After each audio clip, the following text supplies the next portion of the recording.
Always motherfucking late. Yo, yo, yo, yo, yo. What's good, what's good, what's good? What's good, what's good, what's good? I'm super, super late. It's called living in the hood. What's up, party people?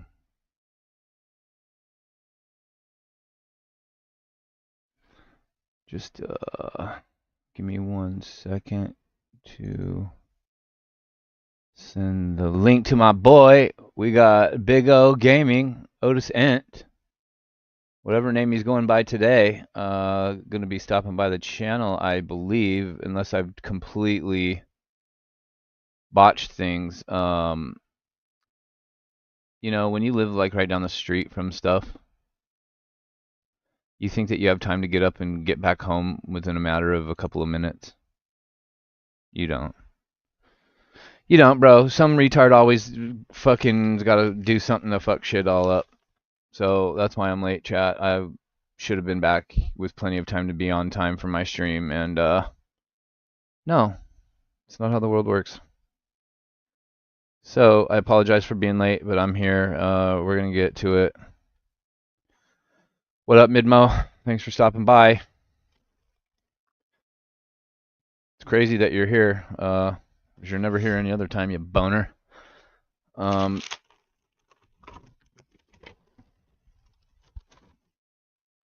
I don't know what's going on with Gen X, but it seems like the powers that be are quickly trying to erase my generation from history.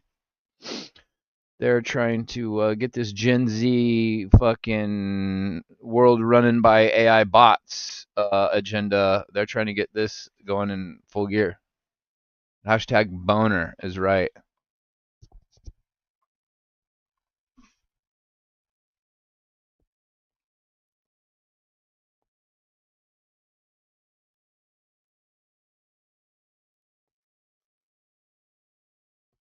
He's on an unfollow train today. Good, unfollow me.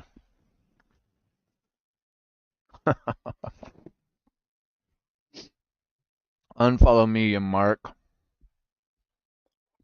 Let me, I don't even know if, hang on. How do I invite?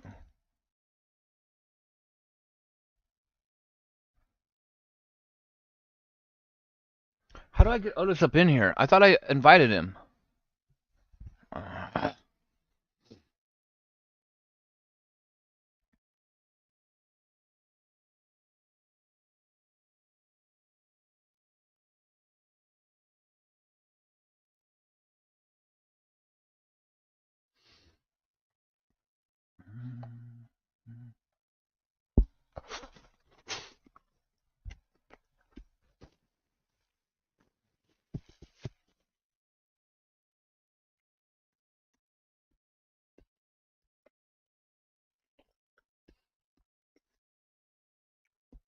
Yeah, you all good, Otis? I didn't know if you were in here, if I just didn't know what I was doing. That's probably the case. I don't really know what I'm doing, but take your time, bro. Um, I need to figure out how to do the screen sharing shit because I want to bring up some. How do I share stuff on this? Motherfucking snakes on this motherfucking plane. How do I do the screen sharing and shit when I show what's on my screen to everybody? Edit layout, new layout now. Oh, right here? Is this it? Share screen? Okay. So we get the passing of Ozzy Osbourne a couple days ago. Chat.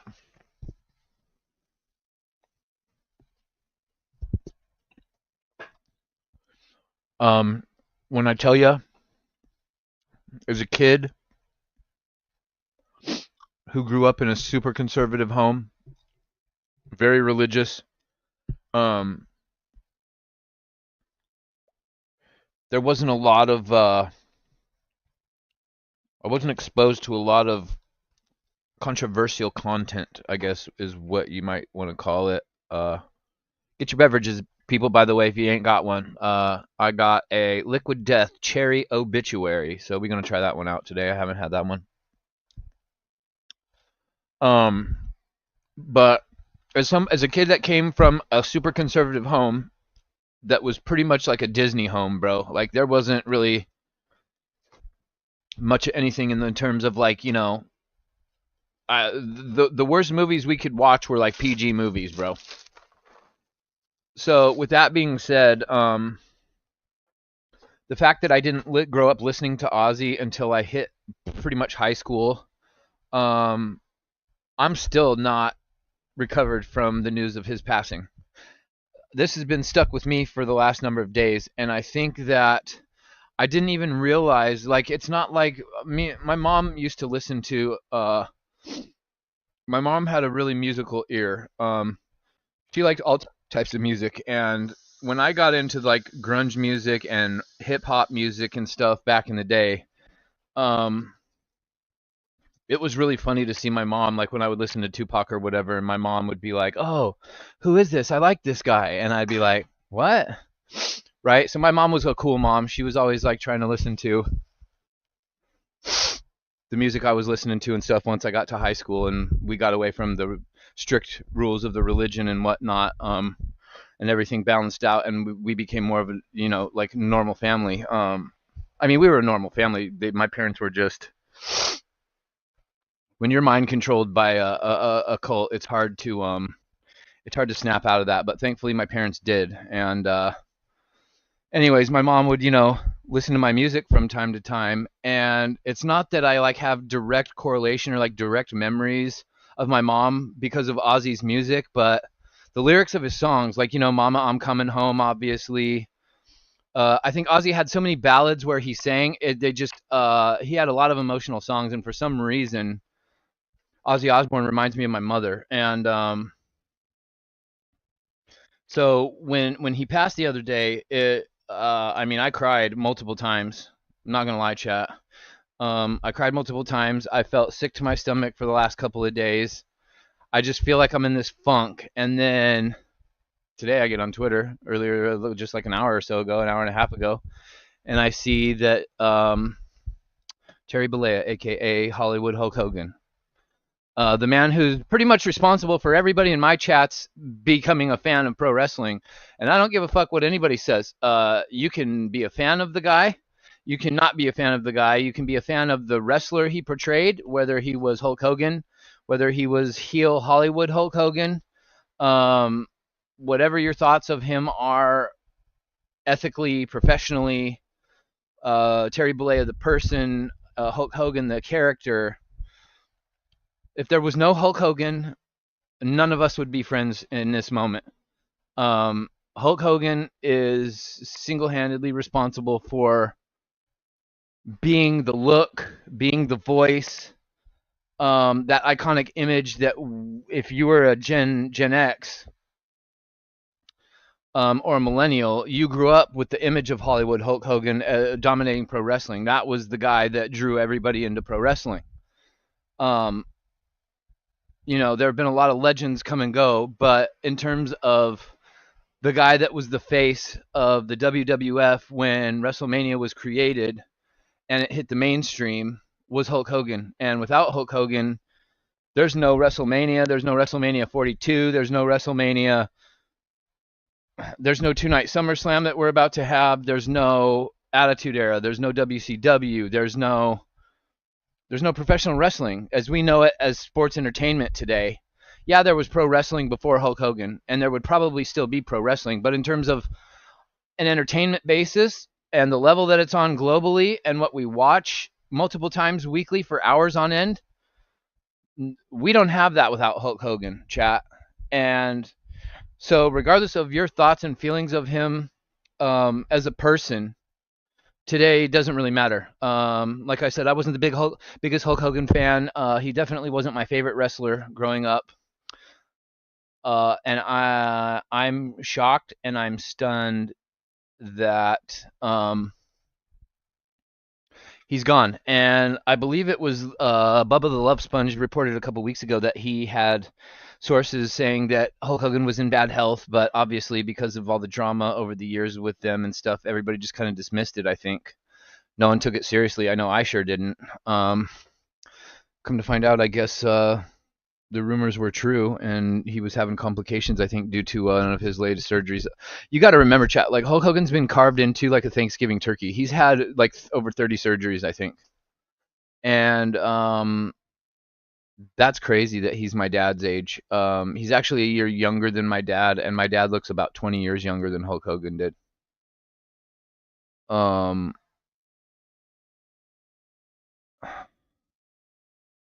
Malcolm Jamal Warner died this week. Another Gen X icon. Michael Madsen, the actor, died a couple weeks ago. Chef Ann Burrell died a couple weeks ago from Food Network. She was very popular with the Gen X crowd. I think she was Gen X herself, but yes, Kai. Without Hulk Hogan, there's no NWO.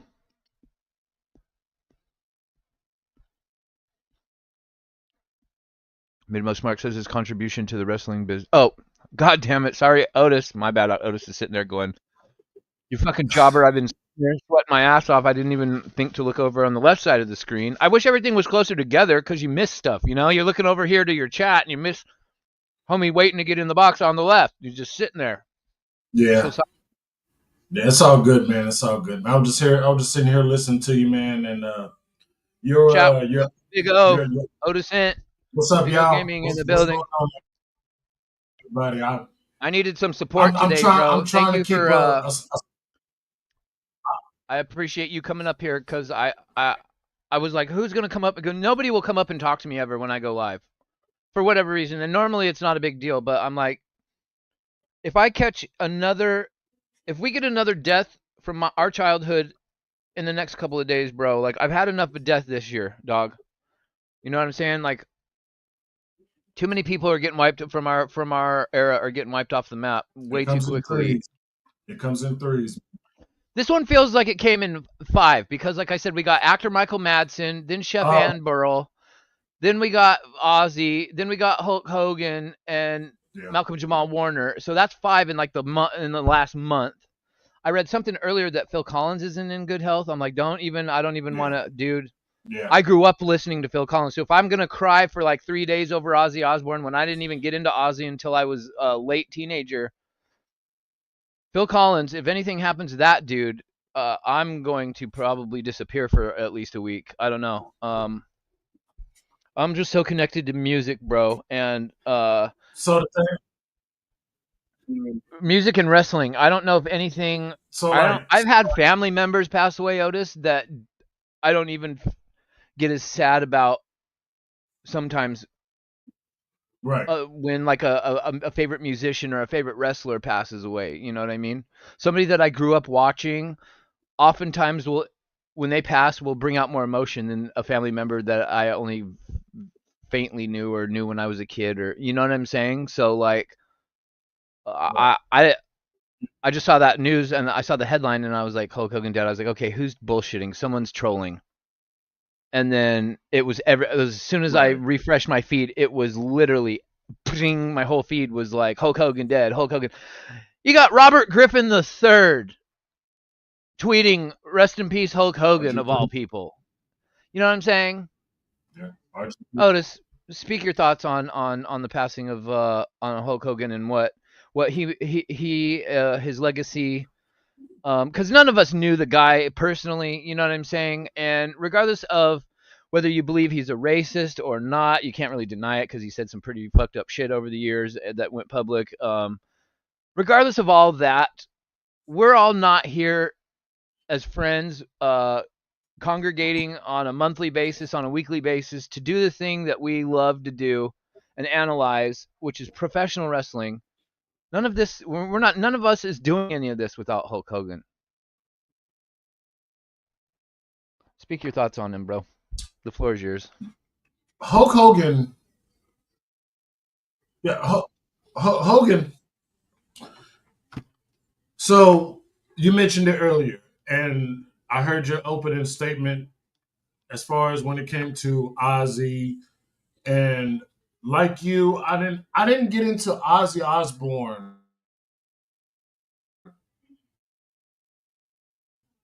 until I started hearing Ozzy as a red fan. Um, Say it one more time, Elvis. but You cut out. You but didn't get into Ozzy till when? and then you have oh till when I found out that he was not necessarily really at the time just associated with wrestling, but him being a wrestling fan when he started making appearances in WWF at the time, and then he just kind of progressed through the WWE. So were That's you when I more of a kind of fan of understood him, Ozzy, like realized who when Ozzy was. Crazy him Train. and his wife did the when him and his wife started doing the reality show? Is that probably when you became a fan of Ozzy around that time Yeah, period, like the yeah. early 2000s? I knew. Yeah. Yeah, I knew who Ozzy. I knew of Ozzy. I was a fan of. I had listened to some of his songs, most of his, not most of his songs, but a good handful of his songs. You know, like Crazy Train and what was another a couple of good songs, legendary songs that he had. The whole biting of the bat and stuff what he did on stage and stuff like that. You know, I was like, this guy's actually insane. He's crazy. It's pretty damn cool. You know, in my eyes. But when he started getting involved with the music aspect, as far as being part of wrestling's PLE music list and stuff like that, it was just something different. As far as me liking a whole genre, a new genre of music that was introduced into my life and stuff like that, because me liking R&B and hip hop and the rock, the heavy metal and stuff, uh, I started understanding and learning who groups were like Megadeth and Black Sabbath and stuff, which where Ozzy came from and stuff was Black Sabbath. And for Hmm. him to venture on and do his own thing, it was very instrumental to what WWE needed going forward as far as amping up and bolstering their PLEs or pay per views, what they were known back in the days. A few days ago, we had Malcolm Jamal Warner. I spoke very in depth about him on my show as far as our childhood. The Hmm. Cosby's was one of the most iconic shows that we grew up watching. Theo Huxtable, man. That was Theo, Theo. Theo Huxtable. Everybody can relate to a Theo Huxtable in their life. I guarantee you that. And then today. Now, need I remind you, when it came to Theo Huxtable and Ozzy Osbourne, when I first saw those messages on Twitter, X, whatever the hell you want to call it, I instantly thought, troll. Somebody was trolling us. Somebody got a sick mind out there. But the Yeah. more credible sources come out, you know, hey. And then Hogan came out. I said, okay, Yeah. this has to be the ultimate troll now because he just had a procedure that he went through, and supposedly he was getting healthier and better. Well, that's not the case. Hulk Hogan. I'm gonna say this about Hulk Hogan. I understand the dark cloud that he had over the wrestling business and over himself as well, with the racist remarks that Hogan made out, and you know the X tape, the SEX tape that was leaked out and stuff like that. And I want everybody to understand, despite all of that, this man without Terry Bollea, there is no WrestleMania. Huh. Without Terry Bollea, there is no Saturday night main event. Without Terry Bollea, there is no NWO. And just to kind of carry that there might not be no D Generation X either There without wouldn't Terry have Bollea. been Saturday Morning Superstars. There wouldn't have been Say Your Prayers, Eat Your Vitamins. There wouldn't No, have been no Hulkamania. none of that. And then, Hulkamania is what really started the professional wrestling craze in this country. yeah, Once Hulkamania kicked off, then wrestling started to kind of get traction and start to pick up steam. yeah, Um, Hulk Hogan was the catalyst, or one of. He was the guy that was able to. I don't think without Hulk Hogan, you certainly do not get. Hollywood and the whole Hollywood scene of like celebrities and actors and musicians, I don't think they fuck with wrestling without Hulk Hogan. Hulk Hogan was that guy that kind of just like he had that persona and that charisma and that face that just kind of was like when you saw him, you're just like, no matter if you're a fan of wrestling or not, you're like, I know that, like I know that guy. That's the guy that's Yeah. always on TV. You know what I mean? And I feel like without Hulk Hogan, Vince could have gone to any celebrity, any actor, musician, could have pitched some wild idea. Oh, I want you on my big show. I'm doing this and that. I don't think without Hulk Hogan, he even is able to intertwine the world of professional wrestling with Hollywood. I don't think so. I really don't think so. Let's face it. Where would WWF? Where would WWE be without Hogan? Without the mastermind of Terry Bollea and Vincent Kennedy McMahon Jr. Where would WWE be right now? Might They still would just be, be locally in bingo halls instead of globally televised. You know what I mean? they would definitely be indie style. Yeah. There will be no AEW. There'll definitely be no AEW. There There really wouldn't have wouldn't been no be no WCW. there'll be no WCW. Even though WCW was already up and running, but it wouldn't have gotten popular. No Monday Night Wars. No. Yep, definitely no Monday Night Wars. None of that would be going on without Hulk Hogan. Nope. It's sad. This man, and my thing is this: how's people gonna when we watch Monday Night Raw on Netflix and we see Real American Beer now? What is our thoughts when we think about the New Day and what they went through when Hogan had that little lashing out? How do they feel right now? What about people like Ric Flair, who went all up around the country with Hulk Hogan, Iron Sheik, and many others, Ted DiBiase? How are those people feeling? I'm thinking about them too. I'm hurt. As a fan, I'm devastated. I'm lost for a bunch of words. And now to know that our childhood, the people that introduced us without Hogan, and people like Ultimate Warrior and tag teams like LOD, Legion of Doom, and so we wouldn't be wrestling fans. Mm-mm. We wouldn't be wrestling. We wouldn't be here. And I sit here and I just it's just so surreal to me. It is so surreal to me. Kind of like when you hear about like your favorite actor or something who died at such a young, like Malcolm Jamal Warner is still surreal to me. Like really, like no way. Like a part of me still believe that most of this is a goddamn troll. Right. And people was talking about. I was at work yesterday, and people ain't gonna believe about this. Yeah, look at that right there. The immovable object versus the immortal one. Like The this right irresistible force versus the here, immovable object. irresistible force versus the immovable object. Yep. That right there, that that was the start of a lot of this right here was the start of a lot of us, our childhood. I Right. tweeted out today. I said this. I was in a little Marriott hotel room in Salt Lake City, Utah. I think it was 1988. We had just moved. It was the first time in my life that I was aware consciously, because before 8 years old, you're still pretty little and you don't really understand a whole lot of what the fuck your parents are doing when you're that young. But so 8 years old, this was the move that my family, we had moved a bunch of times already before this, but this was the move. This was the very first move my family made that I remember as a kid. So this was like a real pivotal life change for my family. And we moved from the slummy neighborhoods of nasty, rainy, wet, soggy, moldy Portland, Oregon, to the suburban streets of Salt Lake City, Utah. And so my family came up, right? And um, we were now a middle class family instead of a lower class family. And so life made huge improvements when my dad moved us to Utah.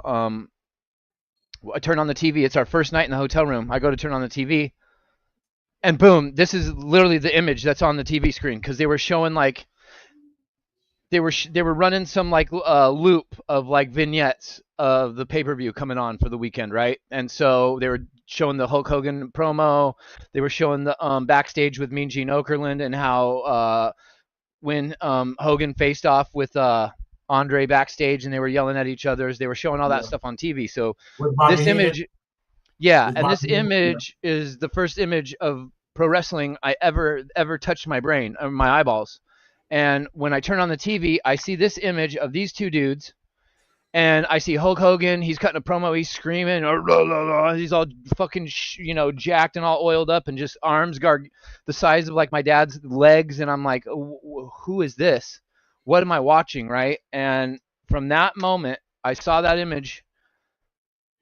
Professional wrestling has been in the forefront of my brain since that night in 1988. I've probably thought about professional wrestling almost every day since I first saw them images on my TV screen, which is kind of crazy when you think about it. And I know that if not for like WrestleMania 3, whatever image was every wrestling fan's first image, everybody's got a moment where they remember seeing professional wrestling for the first time and it hooked them. You know what I mean? And I wasn't even watching a match. I didn't even know what wrestling was. I saw these two guys standing there in the ring facing each other. They hadn't even picked each other up or thrown a punch. I just remember seeing like these two guys look enormous. What am I about to watch? Like, what is going on right now? And I need to find more of this. And that kind of sent me off on my journey to find, pro wrestling. And it's been a part of my life ever since then. So, with that being said, um, I don't have the love of professional wrestling without Hulk Hogan, even though he was never my favorite wrestler. And I liked Macho. I was a Macho Man and an Ultimate Warrior kid, but without Hulk Hogan and seeing that image of him and Andre, that doesn't lead me to the path of Macho Man and Ultimate Warrior. So Hulk Hogan, indirectly, for just about every wrestling fan alive, if you're in 2025 and you're watching current pro wrestling, you got to give it up to Hulk Hogan today and pour out a little liquor for one of the legends of the sport that I don't even really understand. Like, I haven't processed that I'm sitting here talking with you and everybody about Hulk Hogan's passing, bro. Like, it doesn't seem real yet. And this Yeah. one was different than Ozzy because Ozzy, music hits you in the feels. Music is inside you. So music, Absolutely. and when musicians die, it tends to pull out a little more emotion out of me. Certain wrestlers that I absolutely love, I will shed tears for. Uh, I'm not saying I'm not going to shed tears about over Hulk Hogan, but I'm just in shock right now. Like, I'm still processing Ozzy being gone, and this doesn't even seem real. And I'm like, we got two WWE Hall of Famers gone in a 5-day period is a bit strange to me. It is. It's a bit sus, bro. I'm like, what the fuck's going on? Why are they what what is the beef with Gen X? Why are they trying to get rid of us, bro? I feel like they're just trying to wipe us out of existence. It's like they want the baby boomers and the Gen Xers all gone, bro. That's what it feels like. And what's even crazy about all this is Hogan has a birthday coming up on August 11th, the same day as my youngest daughter, by the way. Oh, he was a Leo, huh? Yeah. So I didn't know that. I put it to you this way: you're 100% Interesting. correct when it comes to even if you wasn't a professional wrestling fan, even if you wasn't a professional wrestling fan, you knew who Hulk Hogan was. Yeah, Just like man. just like if you weren't a boxing fan, you knew who Mike Tyson was, and so on and so forth.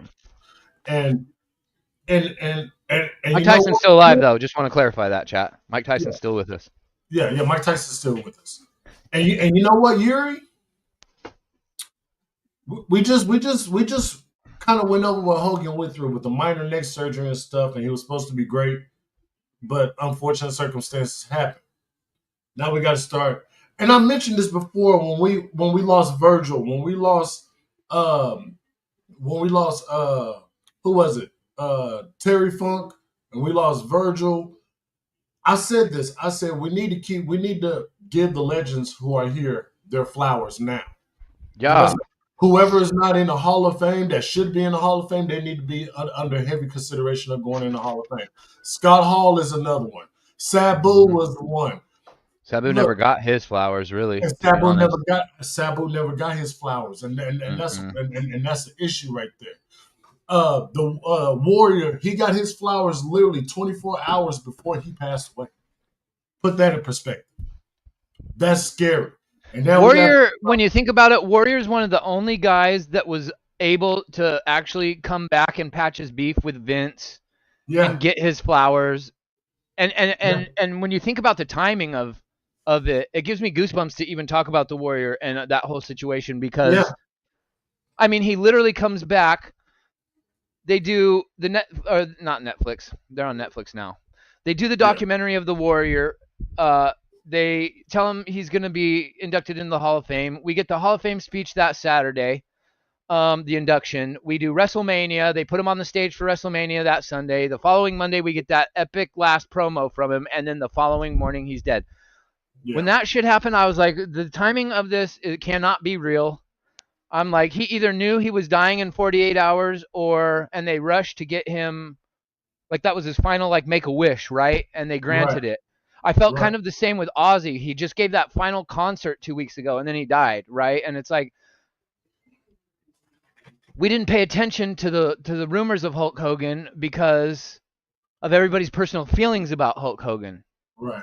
And today that makes me sad and it makes me a little regretful and there's nothing you can't go back and change that now cuz now he's gone and he's no longer with us. But You can't mend that. You can't mend that now. Even if you wanted to, even if somebody let's had posted the debut of Netflix cuz that was the last time we saw him on TV, right? Was the yeah, debut of Netflix and he came out and the whole promoting crowd for was another chanting. year.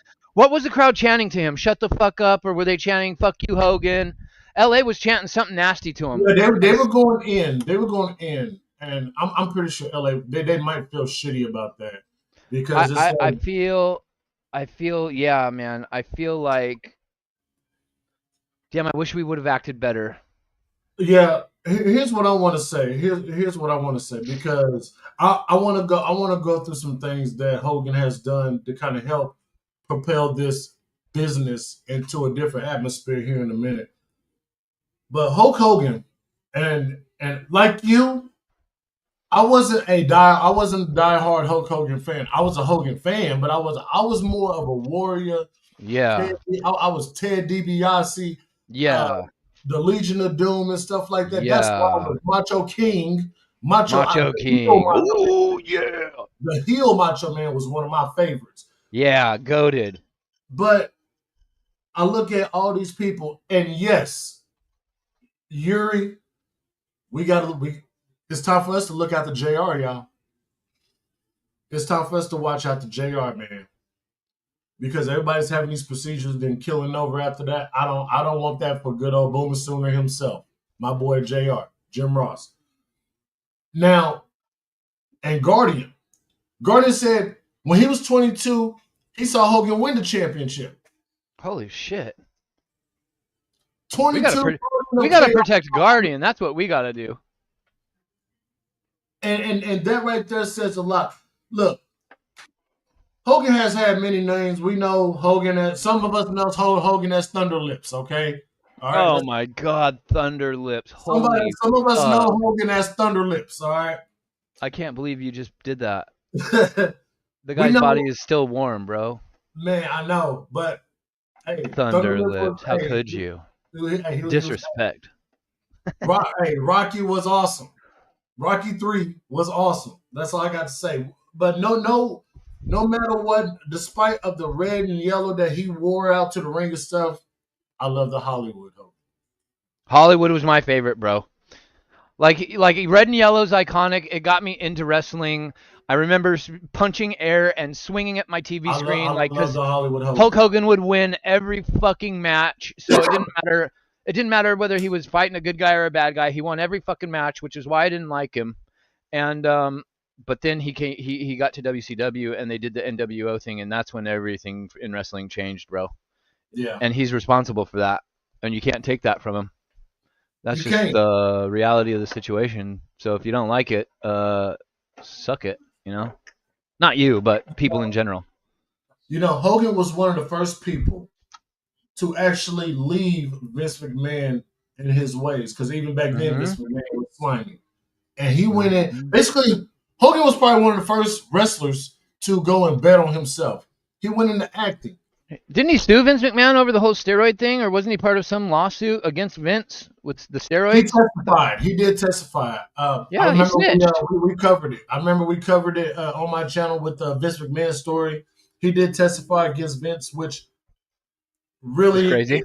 it didn't really give they really didn't give him no charge or anything. He just cooperated with the police, but at the same time, he also shielded Vince McMahon at the Yeah, time. his answer, the way he answered, shielded Vince McMahon. So Bam, like he right there. cooperated, but he didn't really snitch it. He didn't give them any information they were looking for.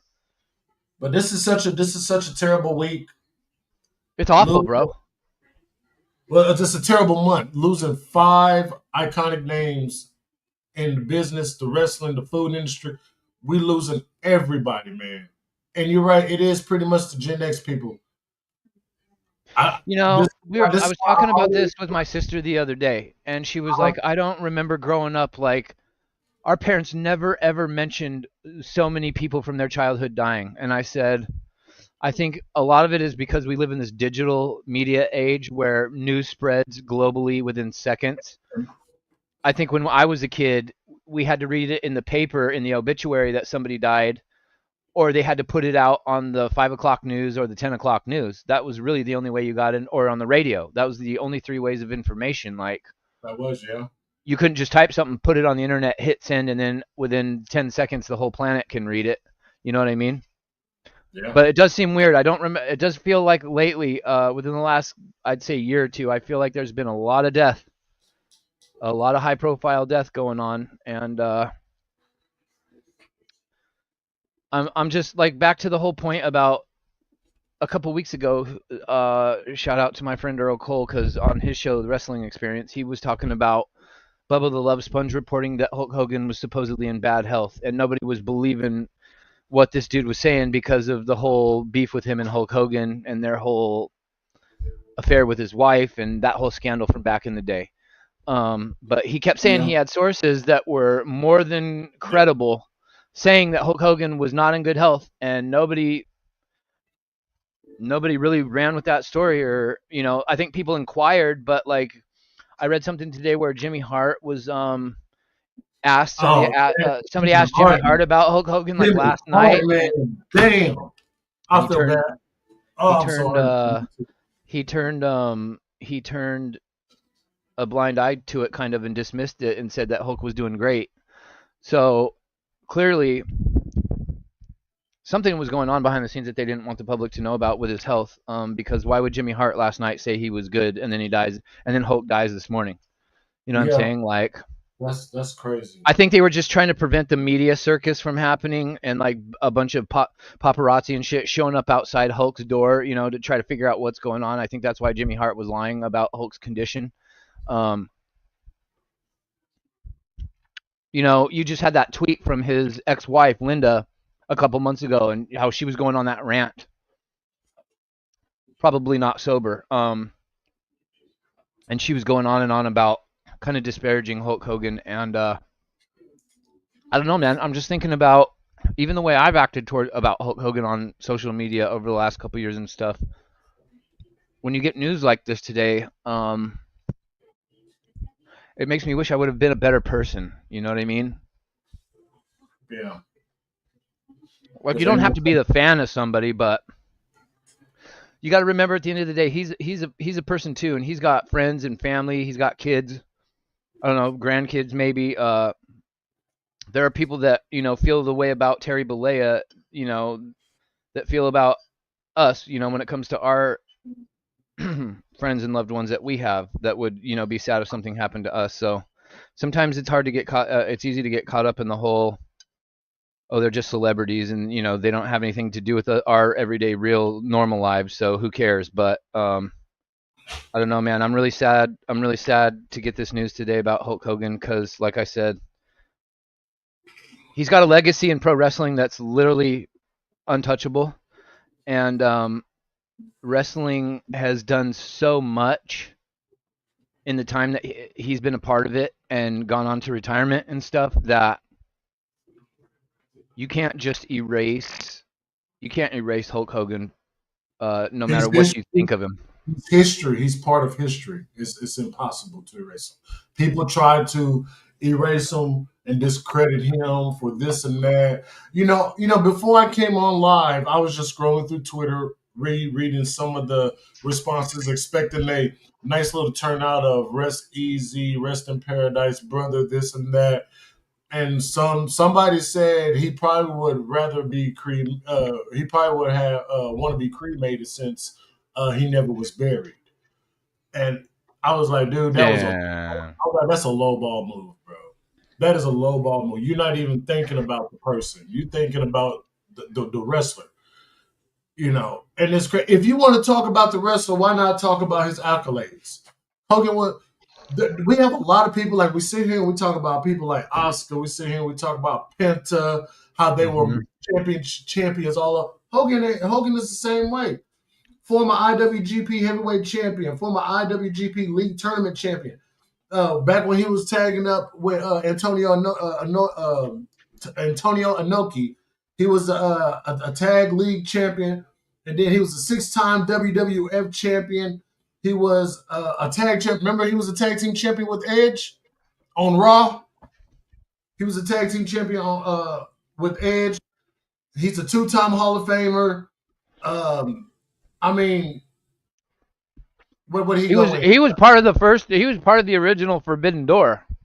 He was. He was part of the original Forbidden Door. Oh, he went in 2005 individually, and he went in 2020 as part of the New World Order, Yeah. which coincidentally was around the same time we lost Scott Hall too. Mm. But all the things, the movies, the advertisements, man, Hogan is Bro, all about this, man. I didn't see No Holds Barred until I was way later after it had come out in the And theaters. I But love that movie. And I love that movie. not No Holds Barred, but the what was the other movie he did where he was the nanny? Mr. Nanny. That movie I went and saw in the theater. I remember seeing that movie in the theater, and because at that moment when he was in that movie, that was still at a time where I was still living in a pretty strict household, and so my parents wouldn't allow me to watch wrestling. So Hulk Hogan come out in a PG rated movie. Oh, my parents will let me go see that. So that's how I got my wrestling fix. Was I got to go see Mr. Nanny.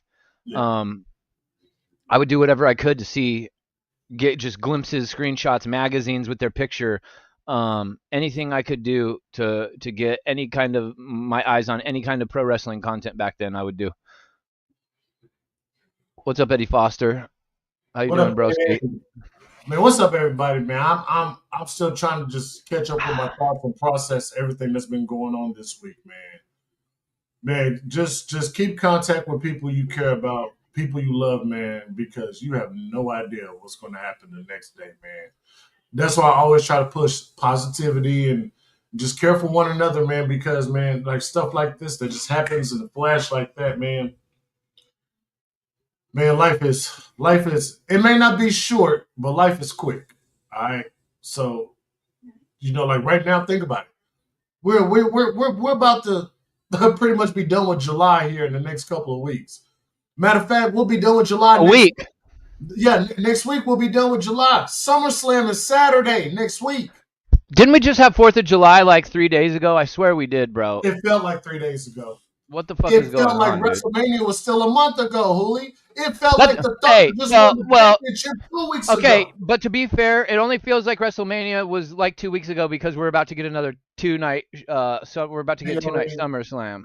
And that's fair. If we were just getting regular SummerSlam, it wouldn't feel like we just had WrestleMania. I promise, And I believe Hogan was scheduled to have a cameo at SummerSlam. What would SummerSlam be without Hogan? bro. The very first pay-per-view I ever watched in my whole life was SummerSlam '91. And Man, that was Macho great Man's wedding SummerSlam. to Miss Great Elizabeth. It SummerSlam. was the match made in heaven, the match made in hell. And then Yes. you had Hulk Hogan and the Ultimate Warrior versus Sergeant Slaughter and the Uh, Iron Sheik, who was known yeah. as Colonel Adnan and Colonel Mustafa, and then General Adnan, who was That was back when Sergeant Slaughter had the WWF Championship, mhm. and it was blue. It was a And I don't blue give a fuck what championship. nobody says about that pay per view, bro. That is one of my That favorite was a good, yeah. pay per views I of all mean, don't time. get me wrong. The next year, the following year, the '92 It's SummerSlam, probably better. well, it was better because you set up Hogan versus Flair for the WWF Championship after Flair won it at that Rumble that year. So it was it was a perfect setup that went all the way through the summer, from the Royal Rumble through WrestleMania to the summer, to SummerSlam. Now prepare, and like Eddie just said right here in the chat, prepare. WWE's finna pull out the best of Hogan, the greatest Hogan matches, this and that. I've seen tweets from both AEW and WWE and New Japan superstars today. The world is fin to mourn the loss of a legend, an icon. That was the one. That's the one Suburban I saw Black. with the Undertaker. That's the one, Eddie. Thank you that I went and saw at the theater. Suburban Commando. That was that was the movie that I got to see in the theater. I forgot. Yeah, because Undertaker was in it, and he had his normal ginger hair color. And I remember thinking like, oh shit, he looks weird because he used to Sting. dye his hair black. Sting. Listen, let me ask y'all. I want to ask a question. It does still involve Hogan, but this is kind of an outside question involving somebody else. Sting, is he retired, like free agent retired? Because what I think would be cool if Sting went and did like something like immemorable of Hogan, because Hogan did a lot for Sting too. Back when Sting was in his Beach Boy days, and even when he became Crow version of Sting. Well, remember, what was that show that Sting and Hulk Hogan used to be on that was copying Baywatch? Oh my goodness. Thunder in Paradise. Thunder in Paradise. Thank you. One of the worst TV shows of all time, and I Thunder loved it. in Paradise. I loved it. All right, Future, what did you send me, Future? Hold on. Future just Oh, sent me what some. up, Future? Welcome in, bro. Didn't see you in here, buddy. Sorry, I'm trying to cook lunch at the same time. I fucking forgot I had a hamburger cooking on the stove, and oops. Is that you, Future, looking like Hogan? Without the beard and stuff? You look like, what the hell? What that say, Rise? What the helly? I guess this is Future with a clean shaved and babyface Future with the Hulkamania I'm glad you finished that sentence because I was starting to wonder how you were gonna end it. A clean shaven. I was like, babyface with the Hogan gear on. Yeah, yeah. I saw the clothes. I see the clothes, man. That's pretty cool. I'm does surprised. anybody know if JD's going live about this whole thing? I believe if I would put any money on it, I believe JD might be recording a video at Oh, this recording a video. Yeah, yeah. right now as we speak. So we'll probably get about a 3 or 4 o'clock video um, from JD. Um, but Hogan, man, condolences to his family, his friends, his Hulkamaniacs out there, man. Yeah. Still Condolences to his wife. eat your vitamins and say your prayers. Just still. Jesse's on right Condolences now, to but Brooke and Nick. yeah, yeah. And listen, look, we lost an icon, man. But I imagine AEW better put something out tonight. Oh, they They will. if they don't put nothing out tonight, because Hogan is synonymously with WWE, and if they don't put nothing out tonight, Yeah, but Hogan's also synonymous with the TNT network, Turner Network, so which is where AEW broadcasts from. So I'm pretty sure yeah, it's not, AEW will yeah, say something. Nitro and stuff like that. Now, if Yeah. they now, and I know, and you know, come Friday, SmackDown, they're gonna have their Hogan moments. Raw next week on Raw is gonna have its Hogan moments, and I'm sure NXT is gonna have its Hogan moments too. Uh, Damn, bro. this is Hogan it's died. unreal, man. It's unreal, and I'm still trying to believe it, even though I'm looking at the credible sources on Twitter and even on the news and stuff like that. I'm still not believing it, man. Yeah. I'm still not believing it. Brooke just gave birth to twins. I Congrats um to her. I'm I just think because of the Ozzy Osbourne thing too, like I got so kind of emotionally drained from that news and watching like my whole TikTok for you page for the last 48 hours is a steady influx of Ozzy Osbourne songs, videos, poems that people have wrote with his songs attached to it. It's just been all Ozzy for like the last 2 days, mostly on my for you yeah, page. So I yeah. was just I had all this emotional shit coming out of me. So to get hit with this news today about Hulk Hogan, it didn't hit me as hard as the Ozzy news hit because for one I wasn't expecting this, and for two I'm already kind of drained emotionally from the Ozzy news. But at the same time, also everybody feels some type of way about Hulk Hogan as a person, right? Right. Not everybody loves Hulk Hogan the person. So um it's just a very surreal thing. It's like, what, wait, he died too? Like the biggest name, the literal biggest name in professional wrestling history. Like his handlebar Fightful. mustache. Has there ever been a more iconic face, a more iconic catchphrase, a more iconic, the sound of his voice, his look, like think about how many millions of dollars he made for people off of marketing with his likeness and the sound of his voice and Hulkamania. Like, Absolutely. I want to, and the word icon is such a huge thing right now. So I want to I want to ask you if you could pick out an iconic moment that defined wrestling, whether wrestling was changing for the better or maybe an iconic match, an iconic moment.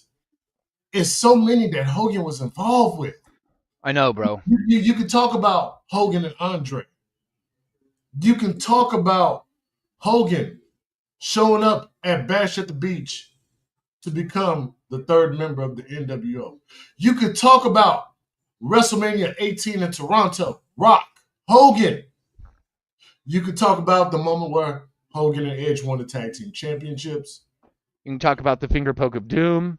the You can talk finger about of doom. You could talk about even the moment that we just that granted this person is not gone, but he is retired. We just sat here and watched Goldberg had his last match in Atlanta. Who did Goldberg beat in Atlanta to get to one of the only people you could probably say that Hogan ever put over in his career, really. facts? That's where I was leading to. He put over Hogan, Goldberg. Hogan dropped the world title Goldberg and the streak and that huge run and the huge fandom that Goldberg had is not possible without Hulk Hogan. without Hogan, and my goodness, man, so many moments that Hogan was a part of. And what about when Hogan got RKO'd by Randy Orton, the birth of the legend killer? After Foley got taken out next by Orton, but Hogan was the birth was the help was the initiating birth. That was back when Randy Orton was trying to take Brooke, his daughter. That whole spiel. Some of us probably thought it was cringy. I thought it was funny because to see Hogan get RKO'd across that car was hilarious. I actually forgot that was the time period where Brooke and Hulk had their reality show in their heyday, Father Knows Best or Yeah, whatever. Hogan knows best. Hogan Knows Best, and then I forgot because Brooke was trying to be a famous singer, and Yep. then they tried to bring her back to. They tried to put her in the WWE, and I remember she got featured a couple of times, and then that never really went to anywhere other than that storyline with Randy Orton. But I forgot about that he was being a creeper to her during their storyline. I totally forgot Yeah. about that. And Hogan has done so much for us, and as much as a lot of us gave him a lot of bullshit, and like I mentioned about because of the stuff that he said and stuff. If it wasn't for Hogan, what would we be? What kind of wrestling would we be watching today if it wasn't for Hogan? I don't necessarily know that we even are watching. First of all, wrestling probably doesn't become as big globally as it did without Hulk Hogan. And we're Yeah. probably still embarrassed sitting in our bedrooms hoping, the girl that we like doesn't find out that we're a wrestling fan so because she won't talk to us otherwise. That's probably where we're still at without Hulk Hogan, if I'm being honest.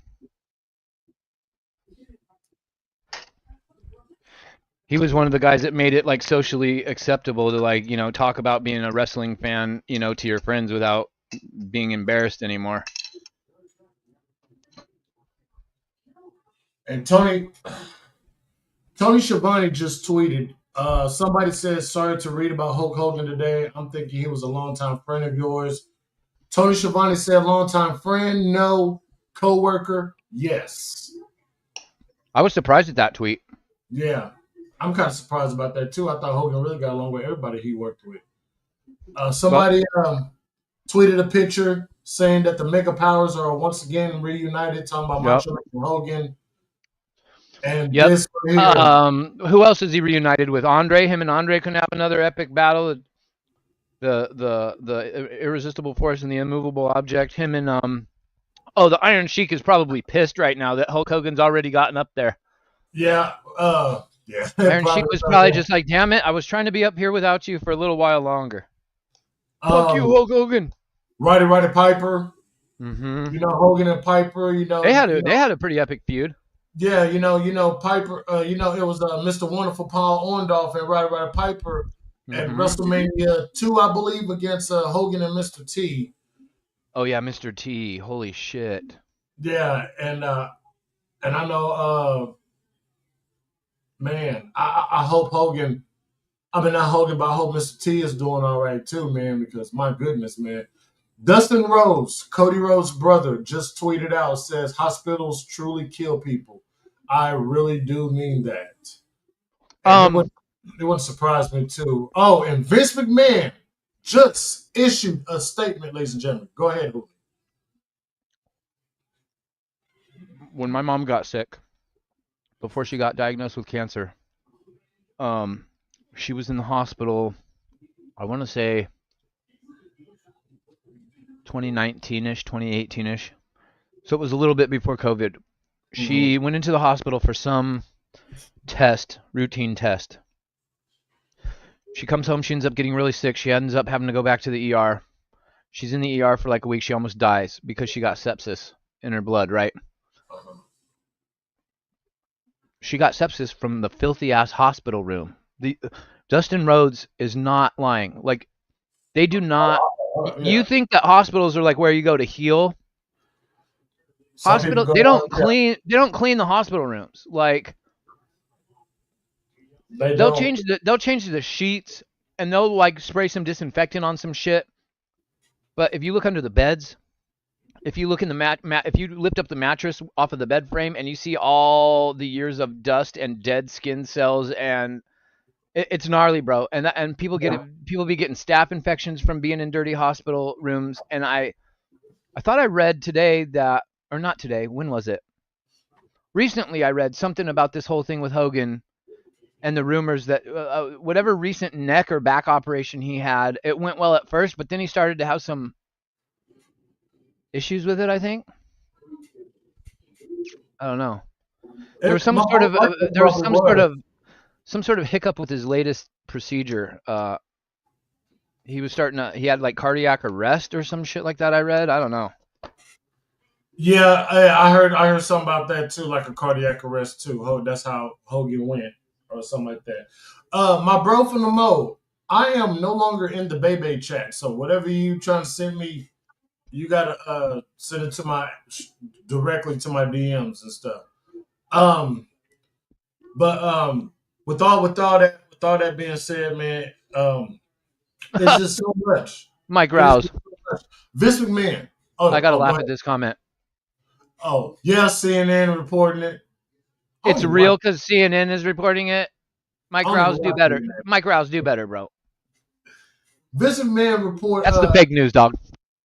Yeah, Vince McMahon had issued a statement on the passing of Hulk Hogan. He said, "The world lost a treasure today. Hulk Hogan was the greatest WWE superstar of all time. Not going to argue with that. Someone who was loved and admired around the world. He was a trailblazer, the first performer who transitioned from being a wrestling star into a global phenomenon. His grit and unbridled thirst for success were unparalleled and made him the consummate performer. He gave everything he had to the audience, whom he appreciated, respected, and loved. He leaves us with one of his favorite expressions: train, take your vitamins, and say your prayers. Today, we pray for Hogan." Vince McMahon, ladies and gentlemen. Vincent Kennedy McMahon. It's crazy. Now you have Vince McMahon who recently Vince McMahon has actually been showing signs of humility. Like he is actually human. I'm actually shocked that I'm not shocked that Vince came out with a statement, but the choice of words that he put out. I don't see Vince's statement. Um, who posted it? It was Wrestle Talk. Wrestle Talk posted it. United States. Here's Sting's tweet. Oh, my friend Terry Bollea, rest in peace. Oh, Yeah. I'm gonna cry seeing this. Oh I, shit. know, Oh, it's got my I throat. got teared up. I Oh, got teared up talking about. I got teared up talking I'm trying about to Vince McMahon's statement. I'm trying to fight it off, Otis, but seeing Just the Sting, swallow it. Swallow it. I'm Swallow it. Go trying, get bro. it. The lump is right here, dog. Swallow it. The Sting Swallow it. tweet fucked me all up.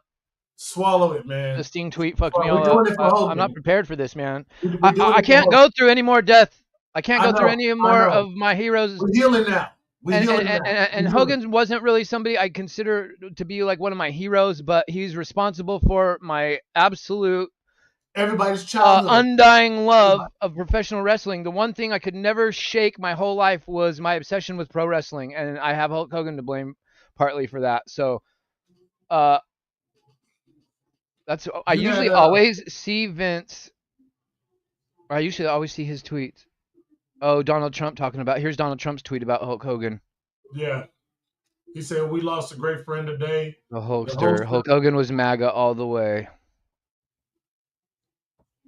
like Donald Trump, like and Hogan was a Trump supporter. So I mean, and that's cool.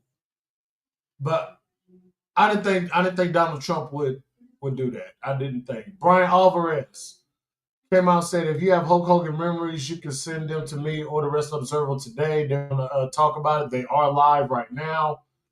The WWE UK is saddened to hear the passing of Hulk Hogan, one of the pop culture's most recognizable figures. I told you. I mean, Man. is there I don't know that there's ever been a Hulk Hogan probably has the most recognizable face of all time. Yeah. Like literally. Like man, it's crazy. Dr. Disrespect came out and said RIP to Hulk Hogan, man. Dr. Disrespect. The man probably don't even watch wrestling, but I guarantee you he knows who Hulk Hogan is. Actually, I think he is a wrestling fan, or used to be. Yeah, he might be. Yeah, he might be. Shout out to Demon Diva Issa. Issa, man. Love you, Issa. Her tweet 3 hours ago. Well, let me tell you something, brother. The famous words from Hulk Hogan's promos. Raj Giri, Hulk Hogan made me a wrestling fan. R.I.P. Hulkster. I'm saying you didn't have to like Hulk Hogan, but whether you liked him, whether you hated him, because all of us at one point back then didn't know the type of person Terry Bollea was. We didn't know he was racist. We didn't know he liked to fuck his friends' wives and record it on film. We didn't know any of this shit back then, right? True we just that. knew if we liked the wrestler and his persona or we didn't. You either loved Hulk Hogan or you didn't like him because your favorite wrestler got no shine because he took all of it. Whatever side of the fence of that you were on today, should only be about people should only be having memories about them times growing up as a kid, watching the early WrestleManias, the early SummerSlams, the WrestleMania. What WrestleMania was he there in Seattle with The Rock, or I mean Toronto with The Rock? 18. 18. Um, his like the him turning to the NWO, joining the New World Order, him doing the finger poke of doom, him um coming back to WWE after WCW as Hollywood Hogan and re reigniting the NWO run. There's so many things that you can take from Hulk Hogan's absolutely like storybook career. If you're Oh choosing to focus no. on Oh negativity and no. like talk shit about him Oh, today, then you're just a garbage human being. What now? Jim Ross Oh no. Oh, I posted don't up know if his, I can. he I posted don't up know if his I can video. read Jim Ross's tweet. He posted up the link to his video. I can't watch that. I will cry. I will cry. That's a guarantee. I'm Hmm. gonna watch that. Him and Conrad. I will watch that after we get through here. Wardlow. Wardlow just posted up a picture of him with his Hulkamania shirt on.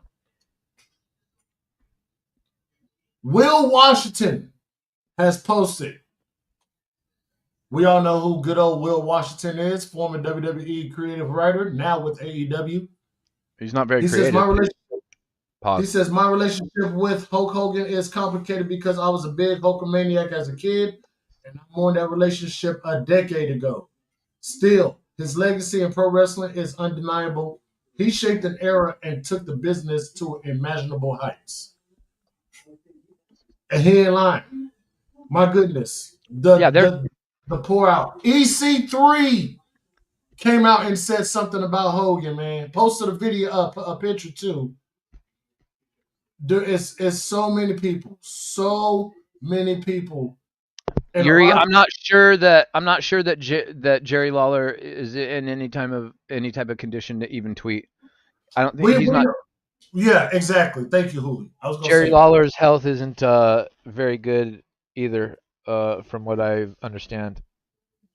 Yeah, but we gotta keep an eye on Jerry Lawler too. I think It, he had a stroke at the beginning of the year. Adam Sandler.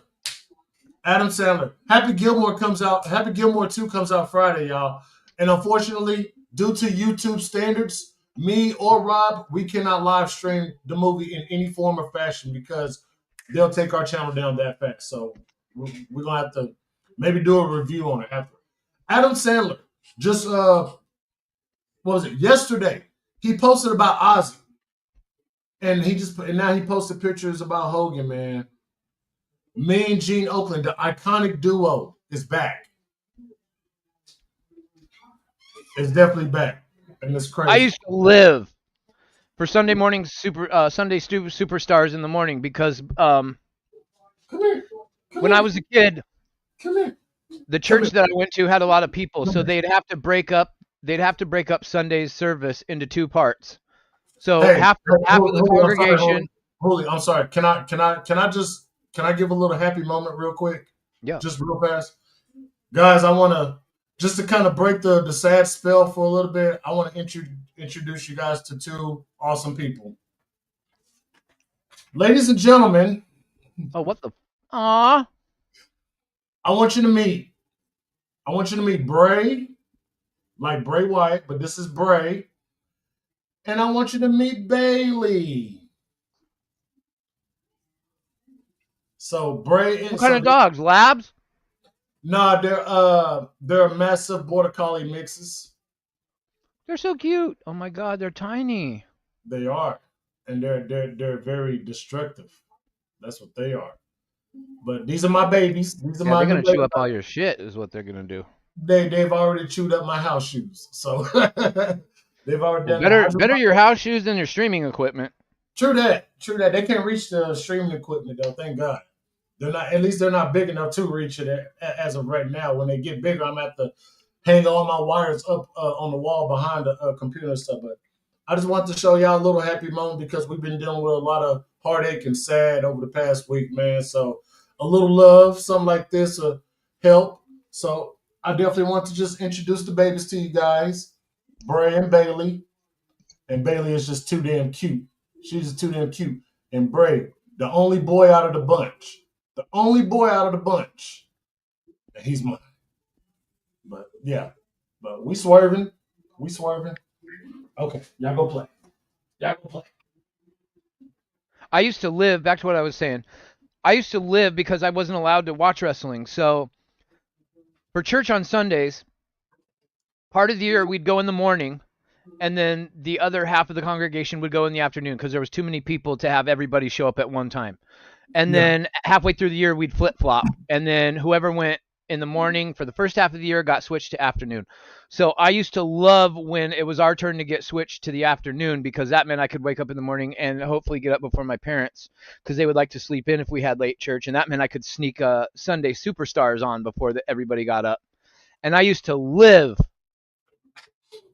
to get down to the living room before everybody got down there and to hopefully catch Superstars on TV. And I used to sit there and wait, hoping I would get, because you'd always get to see a wrestler versus a jobber you'd never heard of before on Yeah. that show. Mm-hmm. And I would wait for the promo segments because I would just sit there in anticipation, wait, and hope that I would get to see Mean Gene interview Hulk Hogan. That was like my favorite promo ever, was like I love it. Every time those Hulk two. Hogan, and then he would say something to him, and he'd stick the mic in his face. Well, let me tell you something, Mean Gene. And I used to go crazy for that, bro. Well, let me tell you something, Mean Gene. Yeah. TNA Wrestling posted. I am sad to learn the passing of pro wrestling icon. And let's not forget about what he did for TNA. I was just gonna say we didn't even talk about him being in TNA. Damn. Didn't even talk about it. Man, it's so crazy, man. Just what he did, man. So one more little fact. There's only two members. There's only two members of maybe you can at least call it the original members of the NWO. There's only two that's left, man. Yeah, X-Pac and Scott and Kevin Nash. That's it. That's it, man. It's only two of them left. We gotta protect them, man. Who tweeted this? I think Jesse Davin tweeted this earlier. Ric Flair outliving everybody is actually insane. When you talk about somebody that probably lived an unhealthy lifestyle for a very long time, especially back in the day, when you're talking about like boozing and fucking doing dope and living the rock star life and not taking care of your body, Ric Flair, how he is still alive. That was Ric Flair, y'all. Is how he's still how are all these people coming and going and Ric Flair is still alive? Not saying we want Ric Flair gone, but it's just he's defying. He's beating the odds. He's just beating the odds, man. He is. I can't. Yeah, as long as he's been around. I can't watch the Ric Flair. I can't watch. I probably won't even watch Ted DiBiase's. I probably won't even watch Ted DiBiase's video because I'm the buckets of tears that's gonna come. CM Punk tweeted about it, and he's just as shocked as me and Hooli is. I shit you not. Thanks for stopping by, Future. All right, Future, man. He said that like 10 minutes ago, so he's probably not still here, but it just does not believe. He tweeted, he said, through the good times and the bad, I always love you, my brother Terry. I always love my brother Terry. Brutus the Barber Beefcake. Oh, no. He said, I'm devastated by the loss of my friend. I only wish we had time to mend our broken friendship. Oh, my God. I can't read no more. No more. Yeah, because they recently had a falling out over the last, like, probably 5 years. Yeah, but they were close friends. But who else was? Hulk Hogan was also really close with Nasty Boys. Brian Knobbs, the blonde-haired guy. Yeah. Yeah, look for his tweet. Look for a tweet from him because that's going to be a gut wrencher probably. Here's a perfect example of what I was talking about, how Hogan got a lot of us into wrestling. Look, this is from JBL. JBL. He said, one of the reasons I got into wrestling was Hulk Hogan. Hulk was always so nice to me and was one of the and was the one celebrity I wanted to see all the kids I fought over from Bermuda. Rest in peace, Hogan. There will never be another Hulkamania. Yuri, Ted DiBiase and Conan are not part of the original NWO, broski. Fuck, dude, I'm about to cry, bro. Yeah, I got a I'm lump in about, my throat. I'm trying to drink this. I'm about to Oh, by the fucking cry. way, this is my This first time kid. having Liquid Death Cherry Obituary. This Oh, is that's the this is white kid. Oh yeah, those are good. Those are this is actually good. Those are the Cherry Obituary is fire, bro. I this don't drink kid, Liquid Death a lot, but this is gas. this little guy right here Mmm. is gonna have a memory Bro, for the that rest little of boy his. just posted that tweet not that long ago. He was down in Holf's surf shop Yeah, cutting that promo. is Let me tell that you kid, something, brother. that kid will live forever. This Did Shawn memory. Michaels tweet? Shawn Michaels has got to have tweeted something. Oh, Aaron Burgers, what up? Welcome in. Very good friend. Oh shit. Hulk Hogan was the man. Way back when Vince McMahon Sr. gave the ship over to Vince McMahon Jr., his first big star was Hulk Hogan. The last match I had, the first time I went through the New York territory, was in Madison Square Garden against this new guy called Hulk Hogan. Vince McMahon Sr. came to me and said, we got hopes for this guy. We'd like you to really get him over. Well, let's fast forward several years. After that match, Hulk Hogan came to me and he said, thank you so much, buddy. And he says, I owe you one. So fast forward, now Hulk has become the man. I mean, it's like the first action figures and all that stuff. It was Hulk Hogan. He was the guy. He was the superstar of wrestling. And when I went back to New York, when it was now much bigger and all over the country, the first time he walked up to me in the dressing room, he shook my hand and he said, looked at me and he winked and he said, it's payback time, buddy. It's payback time. What'd he say? I can't hear him. he said. He said, hold on, let me pause it real quick. I'll bring it right back. Let me pause. He said he said some years after he put Hogan over, some years went by and they had like one of the big events in Madison Square Garden and Hogan winked at DiBiase and says, payback time. So I'm guessing he's about to tell when I don't know, I can't remember what story this was. But not only was he a good wrestler, he was a great guy. Word. And the thing that I remember most about Hulk today is this. There came a time in his life, just like in my life, where he understood that without Jesus Christ in his life, he had nothing. And he became a Christian. Just like Holster, I became a Christian as well. And I just would say this, Hulk, I know you're with the big man upstairs, and one day we will meet again. I love you, man, and I miss you.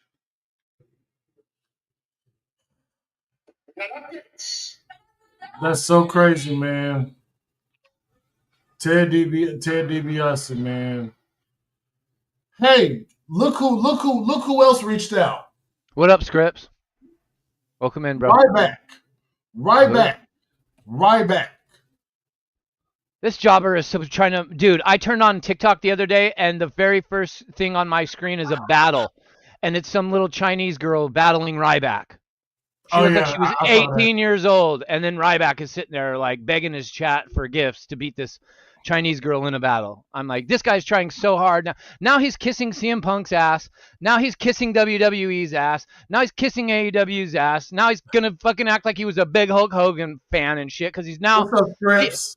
He thought the hatred towards all of pro wrestling would get him somehow back to pro wrestling, and that backfired. So now he's in ass kiss mode because he's still trying to get back to pro wrestling, but he's forgotten that he hasn't wrestled a match in like 10 years. So that's probably not going to happen for him, but I don't know. just the outpour.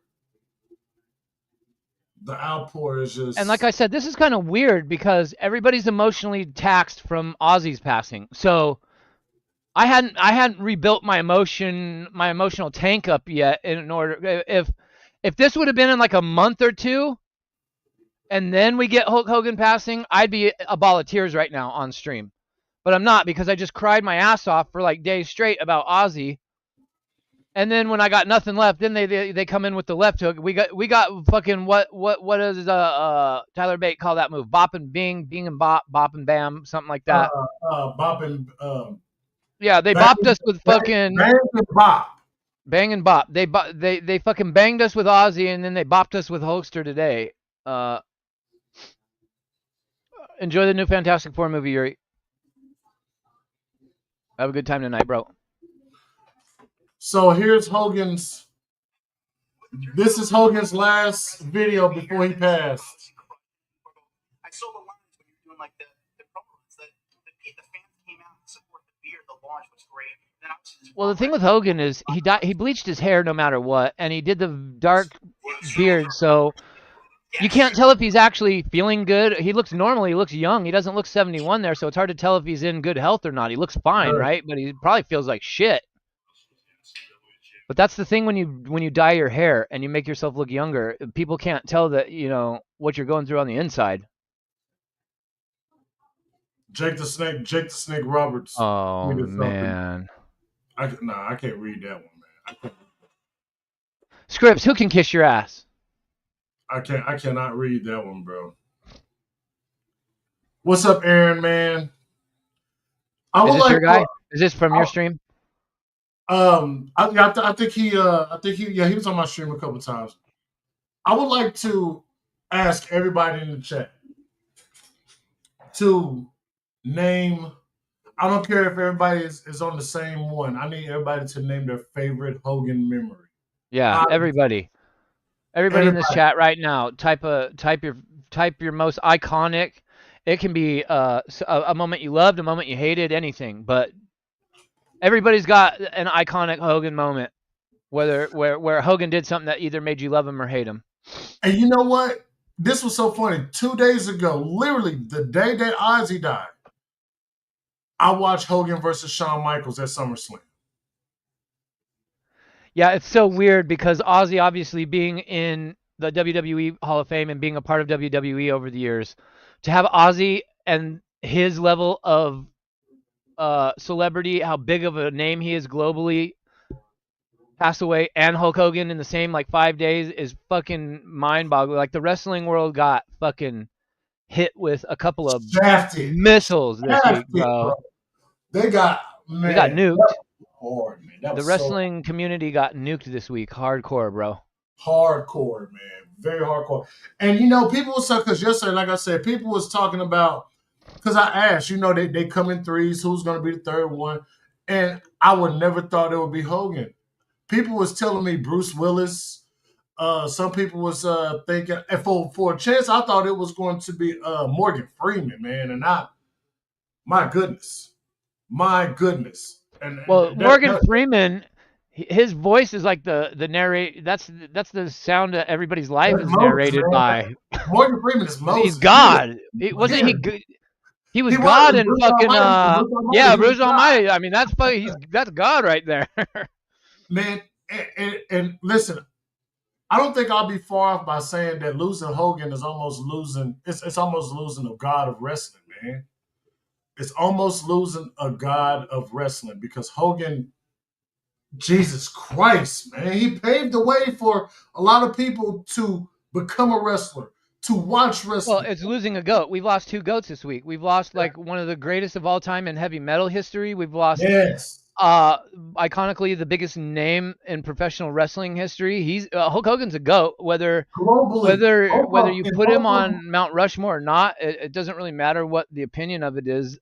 What he's done and his longevity in the business cements his legacy as one of the goats. And globally too, man. Just not just in the States or wherever they from, in the UK and stuff. That's what I'm talking about. Like we're talking about celebrity status, both Ozzy and Hulk, that surpass planet Earth. You know what I'm saying? If there are life forms on other planets, they probably know who Ozzy and Hulk Hogan is. No, not gonna lie.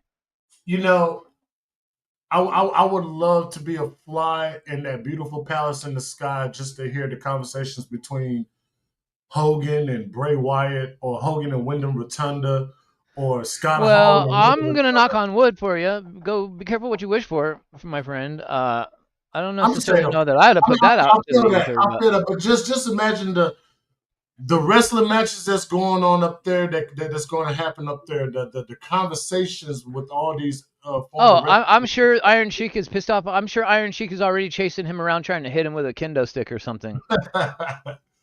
It's just, man, it's very sad. Fuck the Hulk Hogan! Fuck the Hulk Hogan! You know, Iron Sheik chasing with a kendo stick. Macho Man comes out of nowhere. Like, no, wait a minute, brother. Bro, You know somebody. very Okay, well.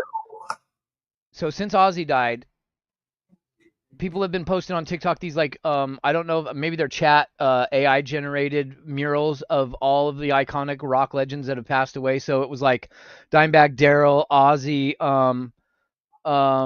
who was the other guy sitting there with Eddie Van Halen was one of them in the picture. Lemmy from Motorhead. Uh, so what we're gonna start seeing now in the next couple of days, we're gonna start seeing these chat generated murals of Hulk Hogan with like Macho Man, Hulk Hogan and Yokozuna, Hulk Hogan and like all the guys that he went to war with over the years that are all no longer with us. Right? We're gonna start seeing those all over our Twitter feeds. Oh man, Kevin Nash just tweeted. Oh no. I can't read it, bro. I'll check my DMs now, Jeremy. Sorry. Kurt Angle. Kurt Angle just tweeted. Oh, my phone's on 1%, bro. Of course it is. Pat McAfee just tweeted. Like, The Undertaker has tweeted. Oh, Dirty Dom Dom. Hulkamania lives forever, and then it's the Hulk Hogan's Rockin' Wrestling. Joe Rogan has tweeted. Uh, Dog, Steve, I can't look at it anymore. Ric Flair has tweeted again 10 minutes ago. Well, Ric Flair is a punk ass. No offense. When he wanted to talk shit about Jim Ross announcing that he had cancer and shit, and then he wanted to say something about Jim Ross only says stuff for attention, and Yeah. then Jim Ross announces that he's cancer free. What does Ric Flair do yesterday? He puts out a video saying that he's cancer free. Hmm. Ric Flair is Ric Flair doesn't like that he thinks of himself as the greatest ever to do it, and that he doesn't get no attention from nobody in 2025. Logan Paul just tweeted he's off of the internet for today. And he says I'm off the internet for today, and he has a video with him and Hogan doing the Impulsive show. Oh yeah, That's so crazy, man. This is back when Logan Paul was United States champion. Taz. which wasn't that long ago. Yeah, it wasn't that long ago. That was less than a year ago. Oh my goodness, Hooli. Oh, bro, I don't know Are how you much talking more. about this one, Hooli? You talking about that one? Talking about what? This picture? Yeah, dog, and we're gonna start seeing that with the wrestlers now because of Hogan. We're gonna see one with like Macho Man, Hulkster, Yokozuna. Who else has passed away? Mr. Perfect. Everybody that passed away that was a huge name in the WWF Golden Era. We're gonna start seeing them kind of AI generated murals like the one that you just showed for rock music. Hey, I don't know if you guys were very knowledgeable of King of the Hill, the cartoon, but was Chuck Mangione an actual person? Because according to TMZ, Chuck Mangione died a few hours ago. Really? Yeah, and Ricky Saints, or Ricky Starks, he tweeted it. Why does that name sound familiar?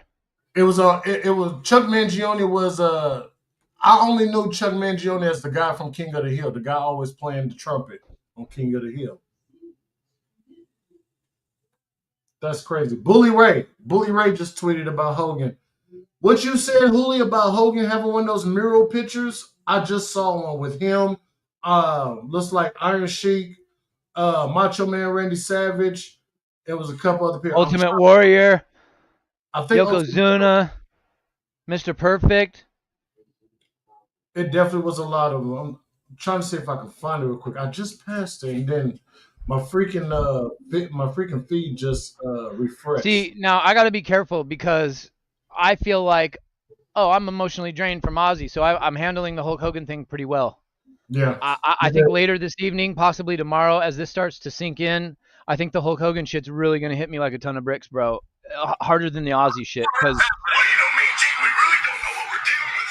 Wait a minute. I'm finna bring this back. I'm finna bring this back. fucking, Two mega powers spending here tonight. Hulk Hogan, what is happening? We really don't know what we're dealing with here, man. I'm just kind of a little worried about it's cutting in and out. because we just might pull the whole planet up. Everybody knows that Hulkamania is the strongest force You in this know, I was universe. saving this for a special occasion. So what Mm. I think I'm just gonna. Oh, I think I'm just gonna have to spark it up right now because, like my boy Otis says, if you got it, spark it. And I can't think of a better. I always try to wait to like celebrate things, like if I get like a special pre-roll or I get some special bubbly or my favorite kind of vodka or whatever, and I tend to save it for special occasions, Yeah. and then the way my life is, special occasions never fucking come around. So, um, more often than not, I end up not using the things that I bought for celebrations to celebrate. So I had bought this pre-roll because I didn't know if I was doing anything for 4th of July this year or not, and obviously I didn't do jack diddly shit for 4th of July. So I got this Calyx Crafts diamond infused. Ooh. Oh yeah, Otis knows what I'd be talking about. Ooh. Holy. So in honor, because I don't drink, so I can't really pour out any liquor for the homies. Oh, Scott Hall and Mach, nah, dog. My goodness, man. I'm looking for that other one, man. It's so cool. It's in the one that I saw was in cartoon form, and it looks so good. Who was the original NWO? It was just Hall and Nash, X-Pac, and Hogan, right? Those four. That's That was it. it. Yeah, that's it. Macho Man came. Macho Man was like the fifth member. He was like the fifth member. Oh, George St. Pierre, GSP, with a tweet about Hogan, man. Damn.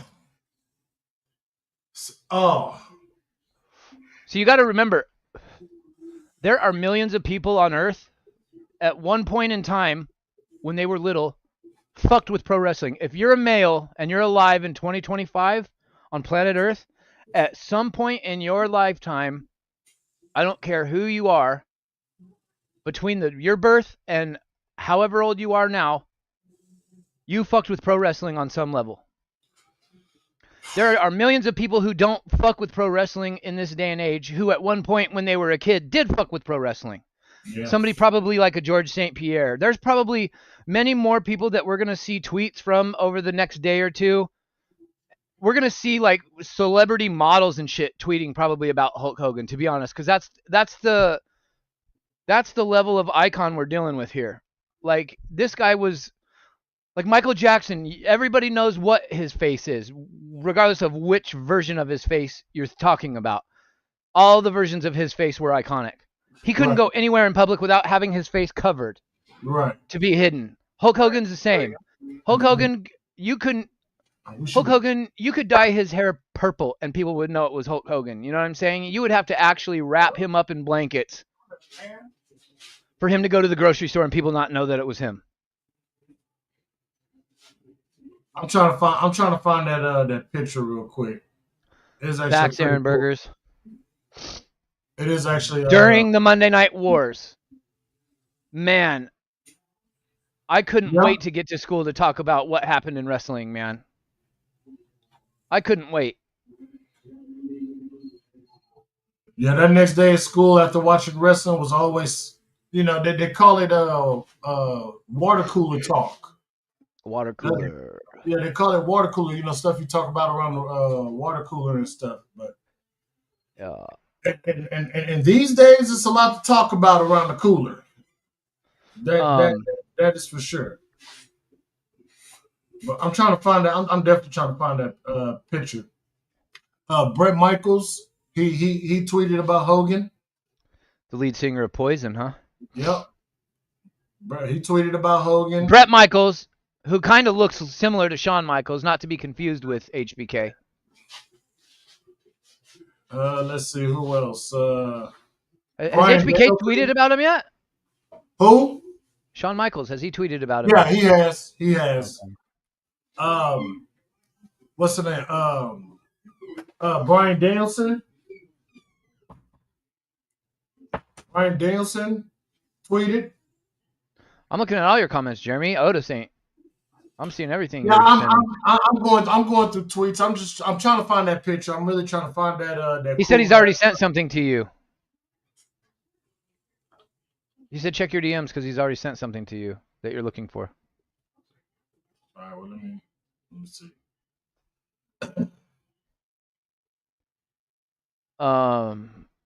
Oh yeah, that's it right there. Yeah, because we already watched the Ted DiBiase thing. Charlotte said something. Yeah, she said the only one that was there for Ric Flair when he was going through some shit was Hulk Hogan. And she said that she's gutted for Nick and Brooke. Is it? Man, that's crazy. Man, that's crazy. Yeah, this is it right here. Appreciate your mid-mo, bro. But that's it right there, yeah. Yeah. That reminds me of the Rock and Wrestling Saturday morning That's cartoon. dope. That's dope as hell right there. This is so 80s, man. The picture is so 80s, man. I love it. I love it. Fuck, bro. It's now starting to just hit me. I'm now starting to feel this. It's very sad. No, it's not the fucking weed, chat. I mean, maybe a little bit, but it ain't the weed, man. It's being a fan, man. Being part of this damn industry as I a think part of fan me for don't want to accept for this. over 30 years is catching up to us, man. All of the cheering and just the frustration that we had with this company, and then the good times, the bad times, the times where we had to change promotions, where we had to change the momentum of how the business is run. And Hogan has been there through every damn thing in this business. Hogan has seen, just think about all of the people in the business, how it changed. Hogan has seen, he literally seen the industry change in his right in front of his eyes. On Right two in front of his occasions. eyes. On 2 times. On 2 times, on 2 different, going into a third. Because if you think about the golden age, which what he was a part of, he retired officially in 2012. He was kind of came back periodically in the Attitude Era. Won the tag team champions, like I mentioned with Edge. He won. He actually held the very first WWE Undisputed Championship, which was held by Brock and then Kurt Angle and so on and so forth.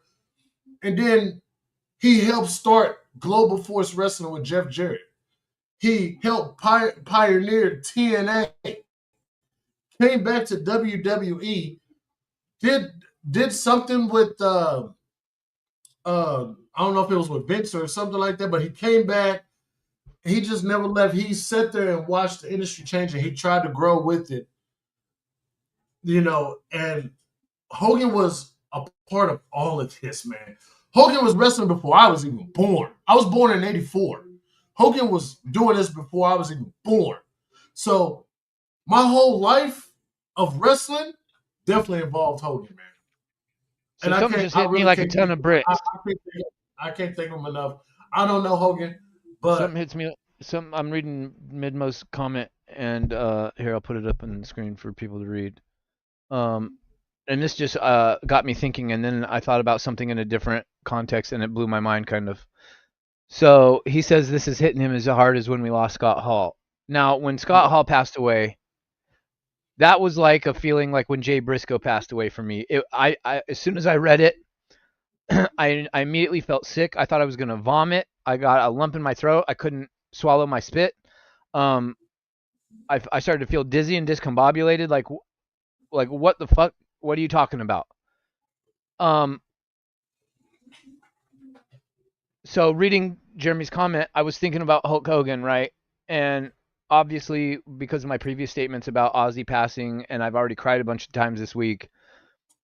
I read the news about Hulk, and I don't feel emotionally the same way that I felt about Scott Hall or Jay Briscoe yet, and I attributed that because I'm just drained from the Ozzy situation. But Yeah. in this moment, I just realized that I just had a flashback of all the wrestlers that have died in my lifetime since I've been a fan. Owen Hart, Mr. Perfect, like Chris Benoit, Eddie Guerrero, like all the all the deaths, all how many of them died tragically and horribly. Um, all the hardships that wrestlers go through, especially from the 80s and 90s when they didn't take care of their bodies. Later on, at this stage in life, if they're still alive, they're not usually in very good shape. Um, I just Unless had this. I just had this. unless your name is Diamond Dallas Page. Yeah, That but man. Diamond Dallas Page takes care of himself. Yeah. Yeah. But at one point, these guys lived like rock stars, and they destroyed hotel rooms, and they banged broads, and they did drugs, and they got drunk on a regular basis, and that's why a lot of them died tragically and horribly, whether it was bad health due to their extracurricular activities or because of some crazy unforeseen accident or tragedy that happened to them. Whatever the case may be, I just had this flashback of so many wrestlers past in the time that I became a wrestling fan, from that first image seeing Hulk Hogan and Andre the Giant till this show right now. Um, and I think about so many of the good ones that we lost, and like, why did Eddie Guerrero have to die, and why did Mr. Perfect have to die, and Why did Bray Wyatt have to die? right. So all of these wrestlers have died, probably hundreds of them, right? Right. Like Hulk Hogan is the OG of OGs. He's basically because it was the WWF when Vince Yeah. Sr. ran it. Yeah. Vince got it from his father, found Hulk Hogan, and turned it into WWF. So I'm like, Hulk Hogan literally outlived everybody. All these wrestlers that I saw come into WWE as a kid or WWF and then stay or leave and come back. Everybody has come and gone, and Hulk Hogan has been there since the very first moments I ever laid my eyes on pro wrestling until today, and that just kind of blew my mind. I'm like, he outlasted almost everybody. So Almost many every came and went. So many people, so many wrestlers younger than him died. Like when I think about Test, if you remember Test, test. um, British Bulldog. British Bulldog. You Who mentioned else? Who else was really young when they died? Owen Hart, Owen Hart. Brian Adams, better known as Crush. Yeah, He passed away. You already said Mr. Perfect, and Yokozuna. yeah, Um, Yokozuna, Umaga. You know, it's it's just so many of them that gone too soon is what I like to call it. Ultimate Warrior, the Road Warriors. Yep. Yeah, Yeah, Umaga. American Animal. Yeah, Umaga. He was young. Rosie was even younger. yeah, Roman Reigns' Rosie. brother. And Yeah, Rosie died a long time ago. very long, very long. And to think that him and Roman Reigns were brothers, how young was Roman Reigns when his brother died? He had to have been a little kid. Yeah, he was like 12 or 13 at the time when he passed. That's wild, bro. So many wrestlers have died like tragically over the years, and to think about all of the wrestlers like that we've been naming that died even so long ago, and Hulk Hogan was still alive all these years until today. Like that's wild that he lived this long. But he was only 71. He was actually a year younger than my dad, and my dad looks 20 years younger than Hulk Hogan. My dad looks like he's 55. Right. And it's crazy. And Andre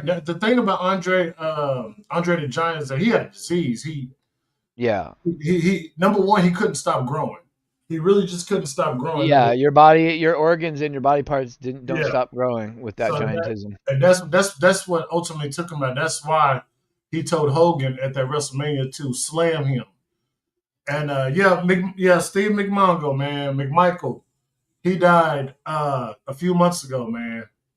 Yeah. And He and died man, earlier this year. yeah, Chicago Bear legend, man, former WCW United States champion, member of the Four Horsemen. I think he died Man, around WrestleMania time. it's this world, man, and we just gotta protect and and take care of the legends that are still here. Let them get their flowers, man. Like I said, we sit here and we talk about Undertaker and stuff like that, and how he's still moving around and stuff like that. We saw him choke slam the hell out of Trick Williams on NXT on Tuesday, man. And yes, I feel like he probably done already got his flowers, but Undertaker deserves Maybe. more. Man. Undertaker's been in just as long as Hogan What's has. cracking from down under, bro? So what's going on, JB? What's going on? But sad, man. But we're gonna grow from this, man. We're gonna get better. It's all about celebrating who Hulk Hogan was, not really just remembering him for the bad things that he caused. It's time to celebrate. It's all about celebrating what he Hey, at did the end of the for. day, chat, we're all human beings, and ain't nobody, like Jeremy said something earlier. Regardless of what you think of Hulk Hogan as a person, whether you have issues with things he's done or said, chances are at some point in your life you've probably said or done something worse.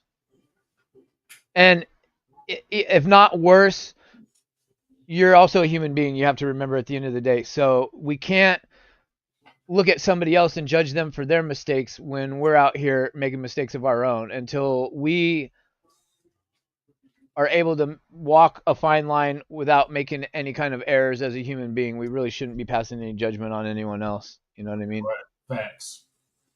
Very facts.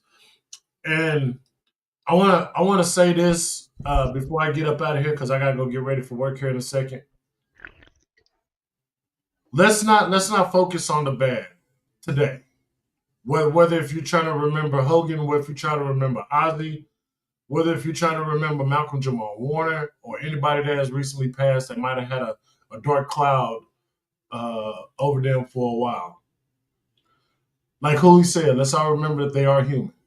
We're all human, and we all said worse in our lifetime, and we expect everybody to forget about. Not everybody forgets everything that people say. So, and I'm going to remember Hogan for being a pioneer of me being a wrestling fan, and I'm also going to remember Hogan of being. I'm not even going to say Hogan helped me be a content creator, but if it wasn't for Hogan and what he did for wrestling, I would not be on YouTube doing this. There would be nothing for me to talk about. You know. And yeah, he allegedly he passed of a cardiac arrest, but yeah, let's just remember what Hogan brought to the business, man. Let's be grateful, man. Let's be grateful. And Hulkamania, even though look, we heard Punk say it, we've heard all the bad guys and said Hulkamania will die and all this other stuff. But let's face it, Hulkamania is still gonna live on forever. Mid So must mark. You aren't doing any of this. What are you talking about? he said he's coming back. We'll see. He said he's coming back. We'll see if Dakota Kayfabe is coming back, man. We'll see. I'll be waiting with bated breath. I definitely. Hey, just tell me one thing. Does he show up to your stream? Is he in your chats? Because he's not in mine. Not often. Nah, not often. I bet he's in your chat more than he is mine, though. And I'm gonna go get the receipts. By the way, I'm gonna go to past episodes and I'm gonna be comparing. So, I mean, he was on the last show that me, you, and him did. I forgot what that was though, but other than that, he's sparsely around, just sparsely around. Whenever he shows up in the chat, I'm like, and then he uses shit, weird fucking. Then he uses weird dorky words in my chat, like I was indisposed. Okay. Okay. That's like when you meet a guy and you're like, "Oh, where are you from? What's your name?" And he's like, "Yeah, I'm fucking, I'm Dominic from back east or whatever." You know what I mean? And it's like, "Oh yeah, Dominic from back east. Yeah, that's I'm from the current location. Where is that? Yeah, for real. But guys, I'm gonna get up out of here, man. Y'all are thanks for hopping on with me. I know. It's okay. It's okay. It's all right to be Y'all a little are some clowns. He said we call it some clowns though. It's all right, man. Love you too, bro. Always, man. But hey, let's all carry this day. Try to keep our head up, man. Let's carry this day in celebration of Hogan, Ozzy, Theo Huxtable, and everybody else there. Let's celebrate them, man. You know, we don't have to be fans of theirs, but at least let's respect what they did for the business and the influence they gave us to be here to talk about the one th- to talk about one of the few things that we love to do, and let's talk about this sport we love to call wrestling.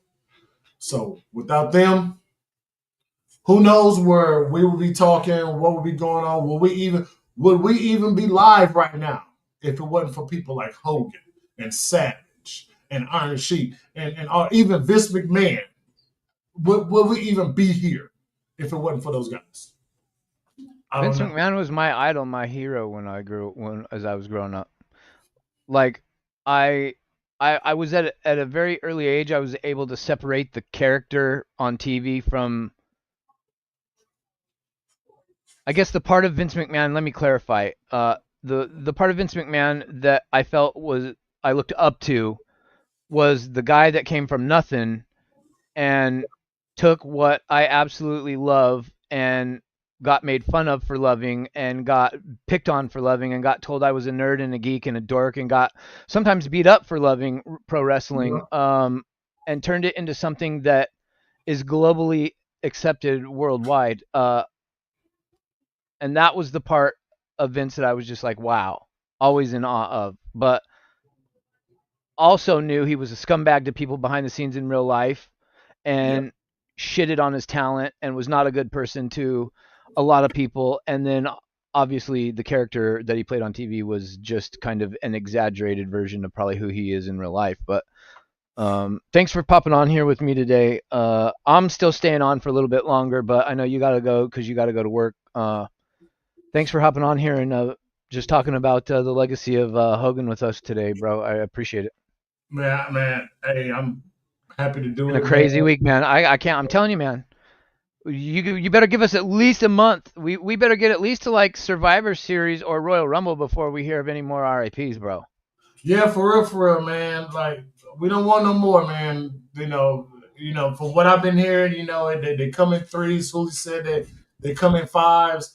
Let's just No, leave it at no. You're right. They do come in threes, but I feel like this time, this last month or so, it oh was yeah, like and five of that's them. come Just in boom, boom, five. boom, boom, boom. They come in a five in a five But bang. yeah, they say it comes in threes. But if a lot of people like you can say that Chef Ann Burrell wasn't the level of fame that Ozzy or Hogan was. You can I would even say, I mean, Malcolm Jamal Warner is going to be more famous than Chef Ann Burrell for sure. So I think like when Jesse tweeted, there's the third one being Hogan.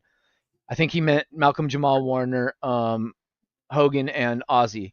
But Michael Madsen was a big actor. He was in a lot of huge movies. He had a It pretty was, big yeah, fan base as well. So it there's just was. been a lot of baby boom generation people have passed away in the last month. For us Gen Xers that grew up with watching these people, um, man, we've taken some hits in the last month, We man, and are. it's starting to make me paranoid as fuck, man, because I'm like every day, every other day, I'm waking up and it's somebody who's gonna be next, who's gonna be next. You know, Yeah, you get to this stage of life, middle age, late 30s, early 40s, the people you watch start dropping like flies. So, they anyways, really I'm gonna try to end my shit on a positive note.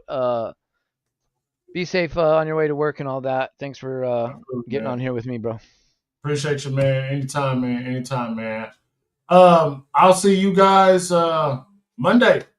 I'll see you guys Monday for Monday Night Raw, man. And stay positive, man. Just keep your head up, man. RIP to Hogan, RIP to Theo Huxtable, RIP to Ozzy Osbourne. I'm up out Yeah. of here, man. I'll see you guys later. 4 Peace, bro. letters, one word. Uh. Oh, he yeeted himself. I didn't even have to. All right. Oh, dude, this is what I've been thinking of most of this stream is when this is happening. Yeah, there's about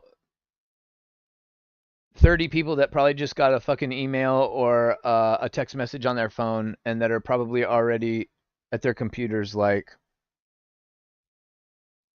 running the programs, collecting all the fucking Hogan data.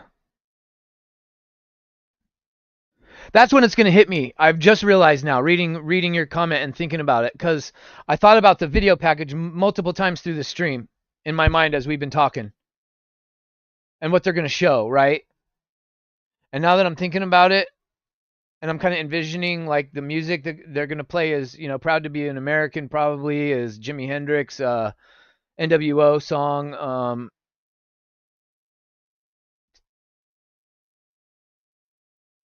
Yeah, whether it's SmackDown or Raw, I'm sure they'll show a big one at SummerSlam. I'm sure they will. I mean, it's Hogan. They're not just going to put up his picture and just say "in loving memory" and then let that be the end of it. In fact, I bet you anything, since we're getting a 2-night SummerSlam, I bet you there's going to be a segment dedicated at some point during one of the 2 nights of SummerSlam. There's going to be a segment dedicated to Hulk Hogan. They're probably going to show a big old vignette with a big old long package of Hogan footage, with narrating by everybody. They're probably going to get everybody and their mom, celebrities and wrestlers. They're probably going to record probably over the next 3 days or so. They're going to be hitting people up, telling them to send in footage of them talking about Hulk Hogan. I guarantee you. Guarantee you. I'm trying to think of like the most iconic faces from Generation X, right? One of them I talked about earlier being Michael Jackson. His face, whether it was before his surgery or after his 30th surgery, he had so many different changes to his face physically over the years. All of them were recognizable everywhere. That's how famous that guy was. His face, Michael Jordan is probably recognized worldwide. Michael Jackson, Michael Jordan. I'm trying to think of who would be another globally world famous face that would be unmistakable if you saw it. Maybe for the younger generation, like a Justin Bieber. Right. Hulk Hogan has got one of the most iconic faces of all time.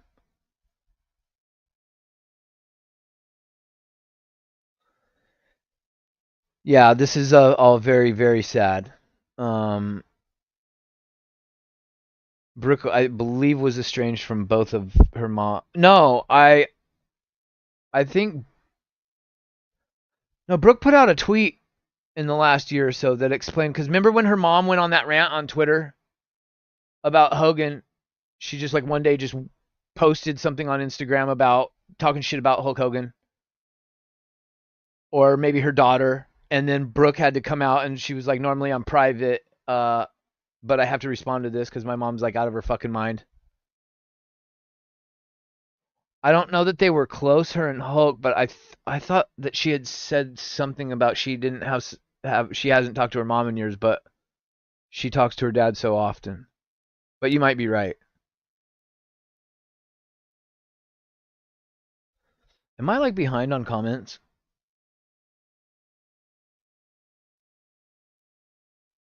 Hulk Hogan is undefeated in SummerSlam, really? Oh yeah, him and Warrior did win in SummerSlam 91, match made in hell. Sorry guys, when did I'm fucking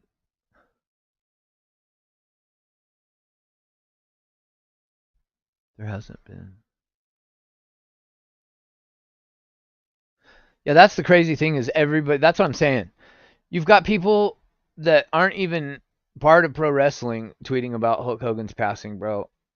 That's when you know you've transcended like fame itself. Like that's a level of fame that goes beyond being famous. Hulk Hogan could go anywhere in the fucking world. Kids in Africa that live in straw huts and don't have electricity or TVs probably know who Hulk Hogan is. If he showed up in their village, they would probably know who the fuck he is. I'm just saying. He's like that level of recognizable. Do you think the footage will get booed at SummerSlam, Hooli? SummerSlam is in New Jersey. I highly doubt they're gonna boo Hulk Hogan's. I highly doubt they're gonna boo. I don't think so now. I think the fact that he's passed away is going to squash the booing. And I'm kind of sad now that thinking about the last appearance we saw from Hulk Hogan, the crowd was chanting like "Shut the fuck up" to him.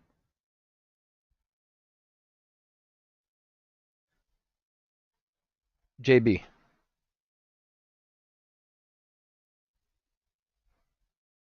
I don't even know what that is.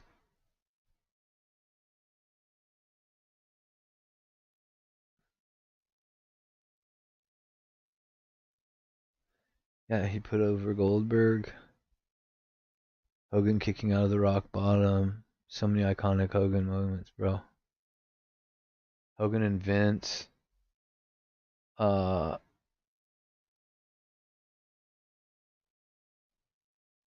the NWO versus WCW. Hogan and Bischoff.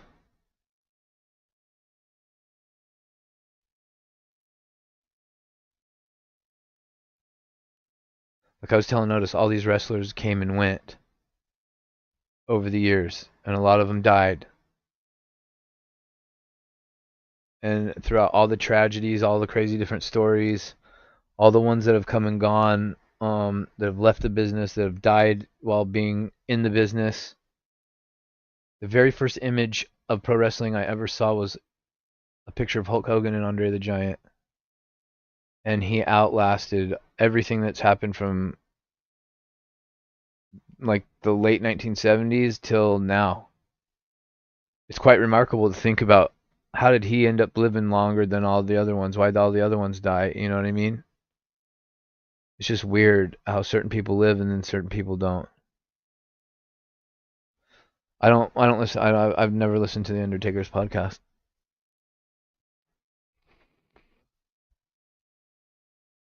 It just dates back to their feud in wrestling. It was just Iron Sheik staying in gimmick on social media as like a throwback to all of us OGs that remember his feud with Hogan.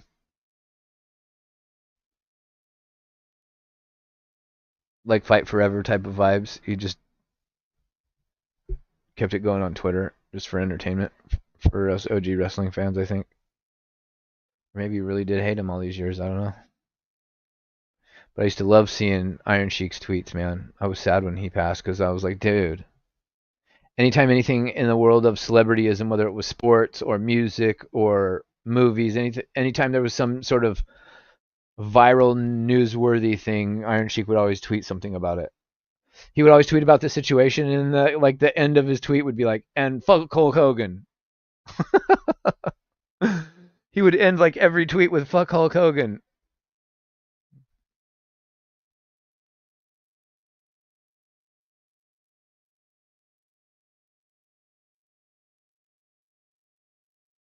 I saw a clip of Undertaker's podcast with who was he talking to? God damn it! I saw a clip of one. I don't remember who it was with now. JB.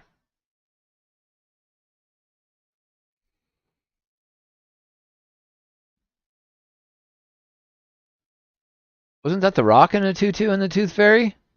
I don't remember Hulk Hogan being in the Tooth Fairy. I don't really. Wasn't. Didn't Hulk Hogan wear makeup in Mr. Nanny?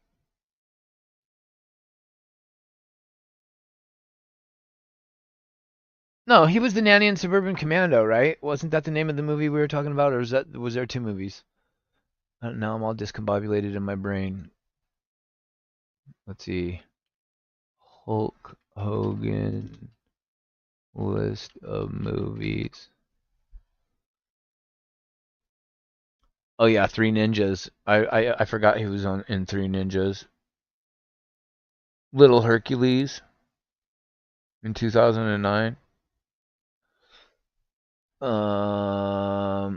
He was in Muppets from Outer Space, chat.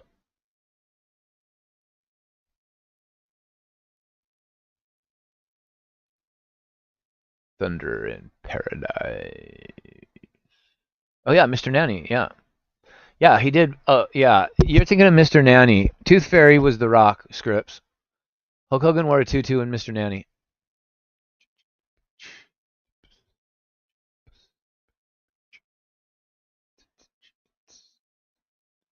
I remember Suburban Commando.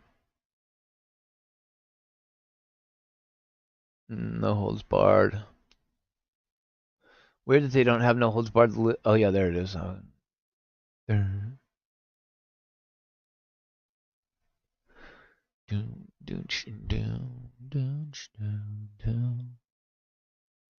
I mean, Tooth Fairy was basically just a newer generation's version of Mr. Nanny.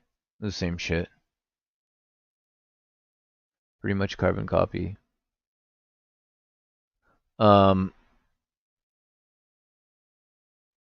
Chat. Uh, it's weird. Like, I'm not kidding. If you're younger than Generation X in here, when you get to a point where, I mean, yeah, my whole life, the celebrities have been dying left and right. I can think of so many hundreds and hundreds of them, even back when I was in my 20s. So you might think, well, what's the big deal about it now? It just hits differently now because I feel like a lot of times in life, death happens by accident.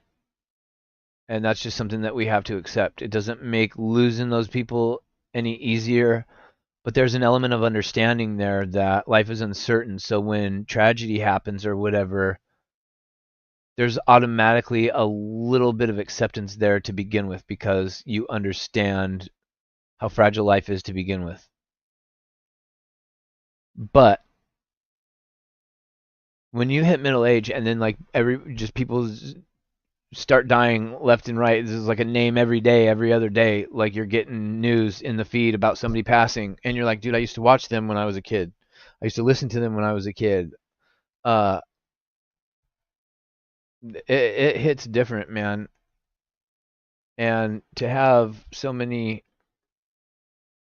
deaths happen just in the last month or two has been, I mean, I'd be lying if I said it wasn't causing me a little bit of anxiety. Um, I was already feeling some type of way about Ozzy and the way his music makes me feel and the memories it gives me. And Ozzy's got more songs that I realized in the last 48 hours were a big part of my life and a big part of like are attached to different memories of mine that I even realize. Like, there's a lot of songs that I listened to in the last 48 hours that were Ozzy songs that I didn't even realize were Ozzy songs that I couldn't even tell you the names of, but I've heard them so many times that, and they go with certain memories. You know what I mean? It's just weird. So I've already been thinking some type of way the last couple of days because of Ozzy's passing, and now this news about Hulk Hogan.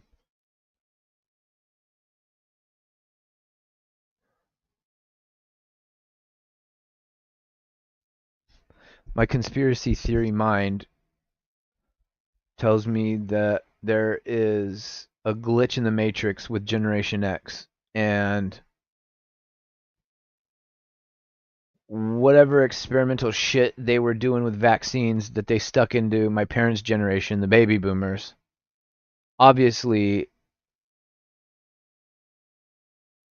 whatever effects are going to happen from the stuff that got injected into my parents' generation, that's probably going to affect their offspring that they have, I would assume, right? So there must be a problem with the whole the whole generation of Xers. The baby boomers' initial offspring. We've all got to have something in us that the establishment was trying to, I don't know, splice out of us or something. We got something put in us that we weren't supposed to have. I truly believe this. It's crazy. It probably doesn't make any sense to anybody still listening, but I just feel like Gen X is like the last. I mean, I call it real of the real humans.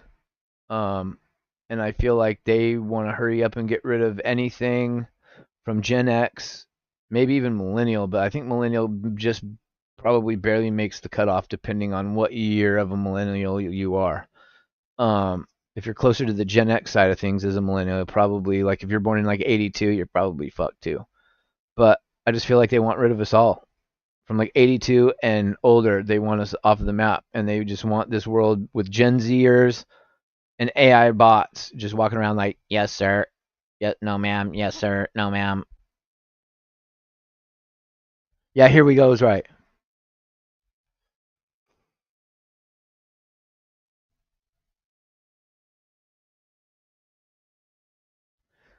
Bro, all kinds of shit that they pumped my generation full of when we were kids that are now coming out and saying, oh, we're not doing that anymore. We can't make that anymore. We got to use different ingredients to this and that. Did you see that now Pepsi is like saying that they're not, what did they say that they were taking out of their soda now? I forget. Anyway, corn syrup or some shit. And it's like, well, you knew corn syrup was bad. Like when that documentary like 20 years ago came out, that Supersized Me, and they were talking about how corn syrup is like the leading cause of obesity in America. You knew it was bad then, but you still kept for 20 years making Pepsi with corn syrup. So Red 40, yeah, big time. Aspartame, big time. Yeah. Uh, what's crazy, Jeremy, is so all of my teeth issues I've been having that I've been going into the dentist like fucking 20 times already this year to try and get fixed. You know what I'm talking about. I can't tell you how many years of my life I chewed gum on a daily basis. I would go through packs of gum, bro, like nobody's business. And then right around 9/11 time, they started putting aspartame in gum, right? Well, as a kid, I just chewed all the sugary gum. It didn't have aspartame in it, but it was like Big League Chew and Hubba Bubba and Double Bubble and like, all that kind of shit. So it was all full of sugar. So that's bad for your teeth in general. And then as an adult, it was like all the mint gum for fresh breath and whatever. But that was all the gum that had the aspartame in it. And I didn't know nothing about no aspartame or whatever initially. And 9/11 happens, and then I start paying attention. My kid's born a couple years later, and I start paying attention to ingredients on things, and I'm like, aspartame. Where did I read it? I know something about aspartame. Oh, Alex Jones. Oh, the whole thing about Dick Cheney and aspartame, or Donald Rumsfeld and aspartame, and how he came up with that chemical himself and what it was initially supposed to be used for, and then they started putting it in our food and shit like that. And even after I learned about aspartame, I chewed gum for years and years and years, and then I started getting all these crazy headaches. I started getting um, my stomach started hurting. Anytime I chewed gum, my stomach would, I can't tell you the level of pain my stomach would go into after chewing gum. So I cut gum out of my life, and that was like one of the first habits I broke a number of years ago now. But um, I attribute to probably a lot of my teeth problems from the aspartame and all the gum I chewed for so many years, for sure. Which I never really thought of all the time that I knew about aspartame and stuff. It was just recently, this year, I started thinking about like all the things I've done over time that could be directly related to why my teeth are just absolutely ruined, and why I'm trying to have to fix that whole situation, right? Think coffee, like candy, yada yada, this, that, and the other thing. But I never once until recently thought, bro, the amount of gum I chewed with all the aspartame levels in it, that's probably the worst thing I probably could have done, to be honest with you. Out of everything I've done, I chewed more chemical laced chewing gum than anything. When you're experimenting with drugs and shit and you're young, even if you're doing it on a regular basis, obviously I haven't been doing it every day since then till now, right? I mean that window of my life, now that I'm in my mid 40s, is like was such a tiny pocket. Like anything I did back then is probably not directly related to why I'm in the situation that I'm in now. Contributed maybe to it, yeah, but it happened so long ago that I can't really even say that it was a big contributing factor. But the amount of gum that I chewed from middle school all the way till I was probably like in my mid 30s. I mean, we're talking a good 25 years chewing gum on almost a daily basis, bro.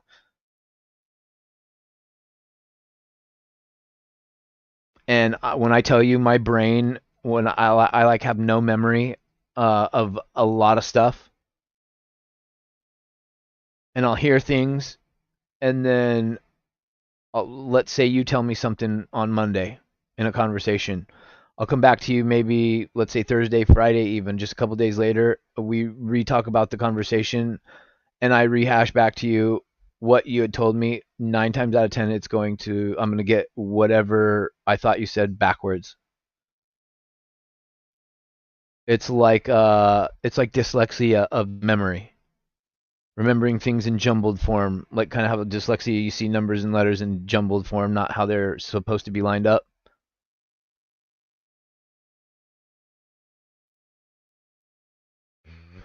Oh God, I might have had more xylitol than aspartame in my system over the years. To be honest with you, I didn't know that xylitol was bad. Dementia and Alzheimer's, and that shit runs heavy in my fucking family, bro. The dementia stuff, man.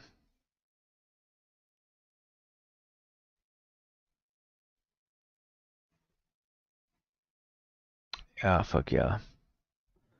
Uh, Crazy.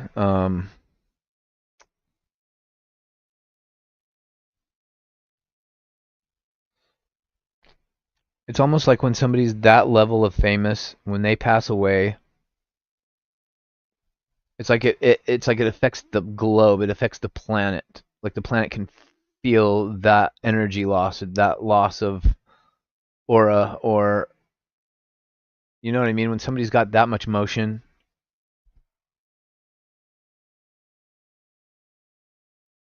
like there are certain people that walk into a room, nobody even sees them walk in, everybody continues on about their business. They have no clue that somebody just walked into the room. And then there are people that walk in the room and for whatever reason everybody stops what they're doing and huh? That's what I call having motion. Like when you walk into a room, you do absolutely nothing. Everybody just for whatever reason just stops and notices you. Just crazy. We lost 2 people of that caliber in less than a week, and both in the WWE Hall of Fame, which makes it even weird. You know, the whole conspiracy theory. I blame wrestling a lot for me even going down the path of conspiracy theories because at an early age, and when I say early, I mean my teenage years, maybe mid-teens, maybe towards the latter of my teens, maybe like 17ish, 16, 17ish, maybe, give or take a year. Uh, I started recognizing Illuminati symbology in wrestling in the talents entrances and stuff on the Titantron and whatever. Undertaker's little symbols, which is basically a variation of a pentagram. Um, there's all kinds of symbology in wrestling. And when you start learning about the Illuminati and all that kind of stuff, it's impossible to turn on a movie or a music video or turn on wrestling and not see the shit everywhere. My logo, the little triangle with the eye inside it, like all these little symbols are all over the place. When we start learning about where they come from and what they mean, it becomes more and more difficult to deny that this shit exists. Just saying. And I started noticing this pattern of like, once I started seeing all the YouTube videos about the music industry and the satanic worship of it and the just how things are all intertwined and connected when it comes to movies and music and being famous. And Sharon Osbourne, in an interview that I saw in a clip last night on YouTube, she said the words, and this was a recent interview because she was talking. Somebody was talking, asking her about being by Ozzy's side all these years, for the first concert to the last concert, and in her explanation, at one point she uses the term. She's like, it's almost like I sold my soul to the devil. If you don't think I already have, and I was just like, huh? I mean, there is documented, recorded footage of so many celebrities and interviews on YouTube using that term, saying that they sold their soul to the devil. And the show responsible for me opening my third eye was a little tiny show back in the day called The X-Files. It was not a very small little show. A few people saw it back in the day, but the X-Files really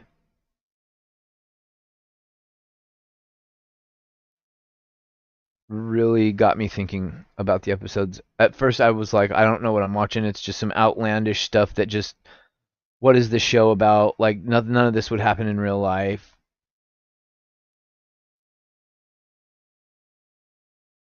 I think the shit I was watching on the X-Files at first was so hokey sounding and looking, it was so goofy looking to watch that I think at some point in my brain I'm like, okay, let me just imagine a scenario. Let's say that this is real, hypothetically speaking. Then what?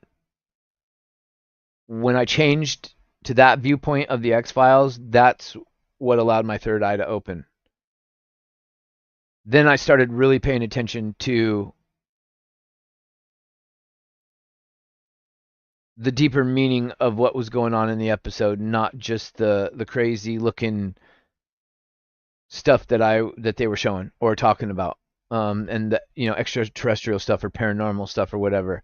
Plus, I've also had a couple of things happen in my life where I've seen some shit that I probably shouldn't have seen. I've seen some things that I can't really explain to anybody in words other than that it had to have been a spirit of some kind because there was no human around doing what I witnessed happening. It was just happening on its own in front of me with no human around causing it to happen. But I know what I saw. And so, instances like that, talking to a psychic when I was I think I was 18, 19 maybe, when I spoke to a psychic for the first time. Stories from my mom about a relative of ours who was a full-blooded Cherokee Indian woman, my great great great great great grandma 5 times over. She was a full-blooded Cherokee Indian, and she could see, like, she was basically a fortune teller. And there are things that I see happen in my brain that I just think at the time are random thoughts, like, that's weird, why would I think about that? And then at some point, 5 minutes later, an hour later, a month later, a year later, down the road, something happens. I see something in the news. Hey, I thought about that back 5 minutes ago, a year ago, or whatever. That's really weird. Like, I will just get visions of things happening before they happen. It's kind of like a superpower that you can't really control or do anything with because it just happens randomly. I've not learned how to tap into it and use it to my advantage, but I've had a number of psychics tell me that I should try to use it for my benefit, use it for good. I could use that ability to make money. I'm kind of afraid of it. It's been with me since I was a kid, and I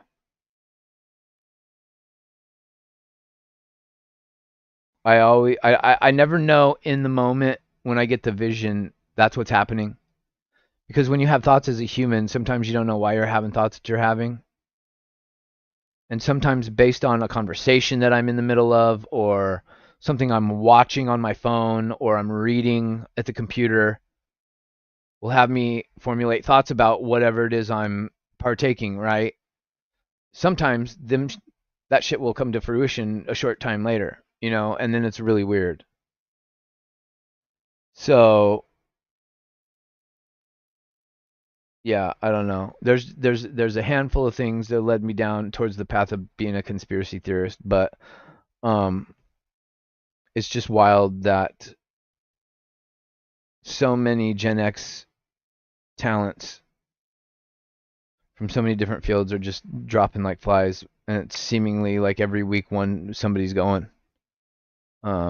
And it needs this. It's felt like that since my mom passed, and I thought maybe because my mom had passed away, that's why I'm feeling like so many people are. But it hasn't stopped in like 4 years, and the anniversary of my mom's death is going to be August 6th. So yeah, there's been no slowing down of anybody from my childhood passing away. It's somebody every week, I swear.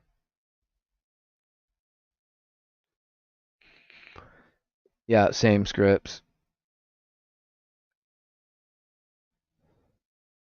I think my girlfriend at the time convinced me to watch X-Files. I didn't want to watch it initially. And then it ended up becoming like probably top 5 favorite shows of all time. I went on a crazy X-Files binge when Netflix first came out because they put all the seasons on Netflix, and I remember going to see both X-Files movies at the theater. When I discovered X-Files, bro, it was like I was obsessed with it. I just wanted to watch it all day, every day. Fucking loved the X-Files, man.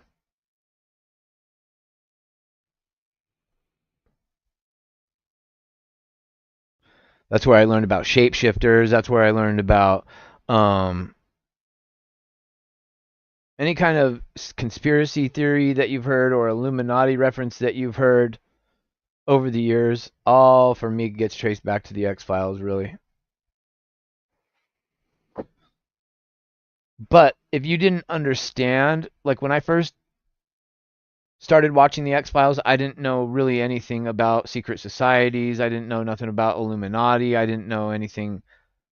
I hadn't really dove into anything paranormal related because I was just coming out of a very controlled, religious, strict household that my parents raised me in.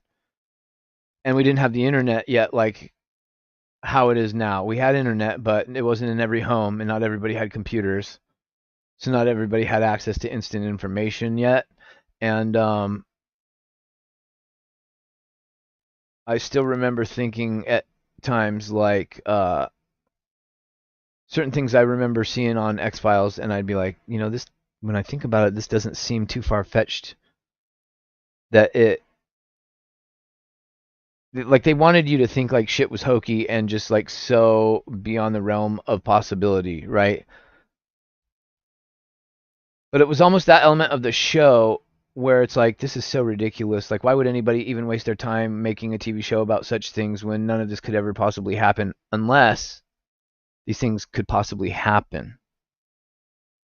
And like I said, when I adopted that last part onto my mentality about the show, that's when everything turned around and I became just literally my mind turned into a sponge for like I wanted to know about aliens and Area 51 and the Bigfoot phenomenon and werewolves and people that can shapeshift and reptilians, and then that led me to like people like Alex Jones and David Icke, and it just kind of was the beginning of like X Files was the snowball that ended up turning into like the big old avalanche down the mountain of diving into all things like the origins of secret societies and the Knights Templar and the Illuminati, and you know how our society is controlled and how the Vatican has so much to do with how our society is ran that we don't even realize, because we're obviously in America and the Vatican's most people don't even realize that the Vatican is like its own nation inside of Italy. It's like it's its own country, exempt from pretty much all the laws and regulations that everybody else has to abide by. I just learned this. I was like yesterday old when I learned that. Um, but yeah, I'm gonna get out of here too. It's been a nice little 2.5 hour stream. I just wanted to talk about the legacy of Hulk Hogan, and then I got off on some other shit because I didn't want to end on a sad note. But rest in peace. I can't even believe that the words are coming out of my mouth. The biggest icon in pro wrestling in history, the red and yellow, the Hulkster, Hollywood Hulk Hogan, Terry Bollea, sadly, tragically, has passed away at the age of 71. Uh, Rest in peace, Hulkster. Watch out for my mom. She might drop an elbow on you.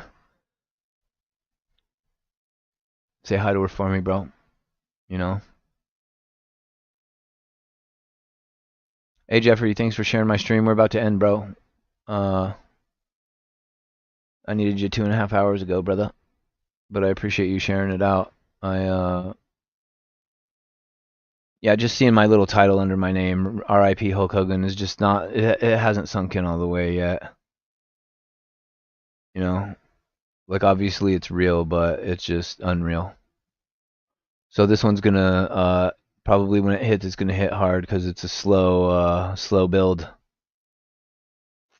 But I appreciate everybody that showed up in here. Please hit the like button, the share button, the subscribe button. I'm still stuck on 90 subs, chat. I need 10 more to get to 100. Help me. Help me. I can't get to 100 without y'all, man. The more likes, the more shares I get, the more eyeballs I get. And I need eyeballs. I need all of your eyeballs. Yeah. Nom, nom, nom, nom, nom. All right. I've clearly been on here for too long. I will be seeing you guys probably most likely tomorrow in JD's chat. So again, thank you for showing up today. Shout out to Otis who popped up on here on the live with me. Shout out to Midmost Mark. Thanks for being here the whole time, bro. Good to see you. Thank you, Scripps, Jeffrey, Aaron. I'm sorry, I'm scrolling to find your last name because I don't remember it off the top of my head. Aaron Burgers. Thank you. Sorry, Aaron Burgers. Thank you for showing up. JB, Eddie Foster, Mike Rouse, Patrick Palmer, the usual suspects. Appreciate all of y'all, man. And I will catch you on the next one. Rest in peace, Hulk Hogan. Gone, but never forgotten. Rest easy, brother.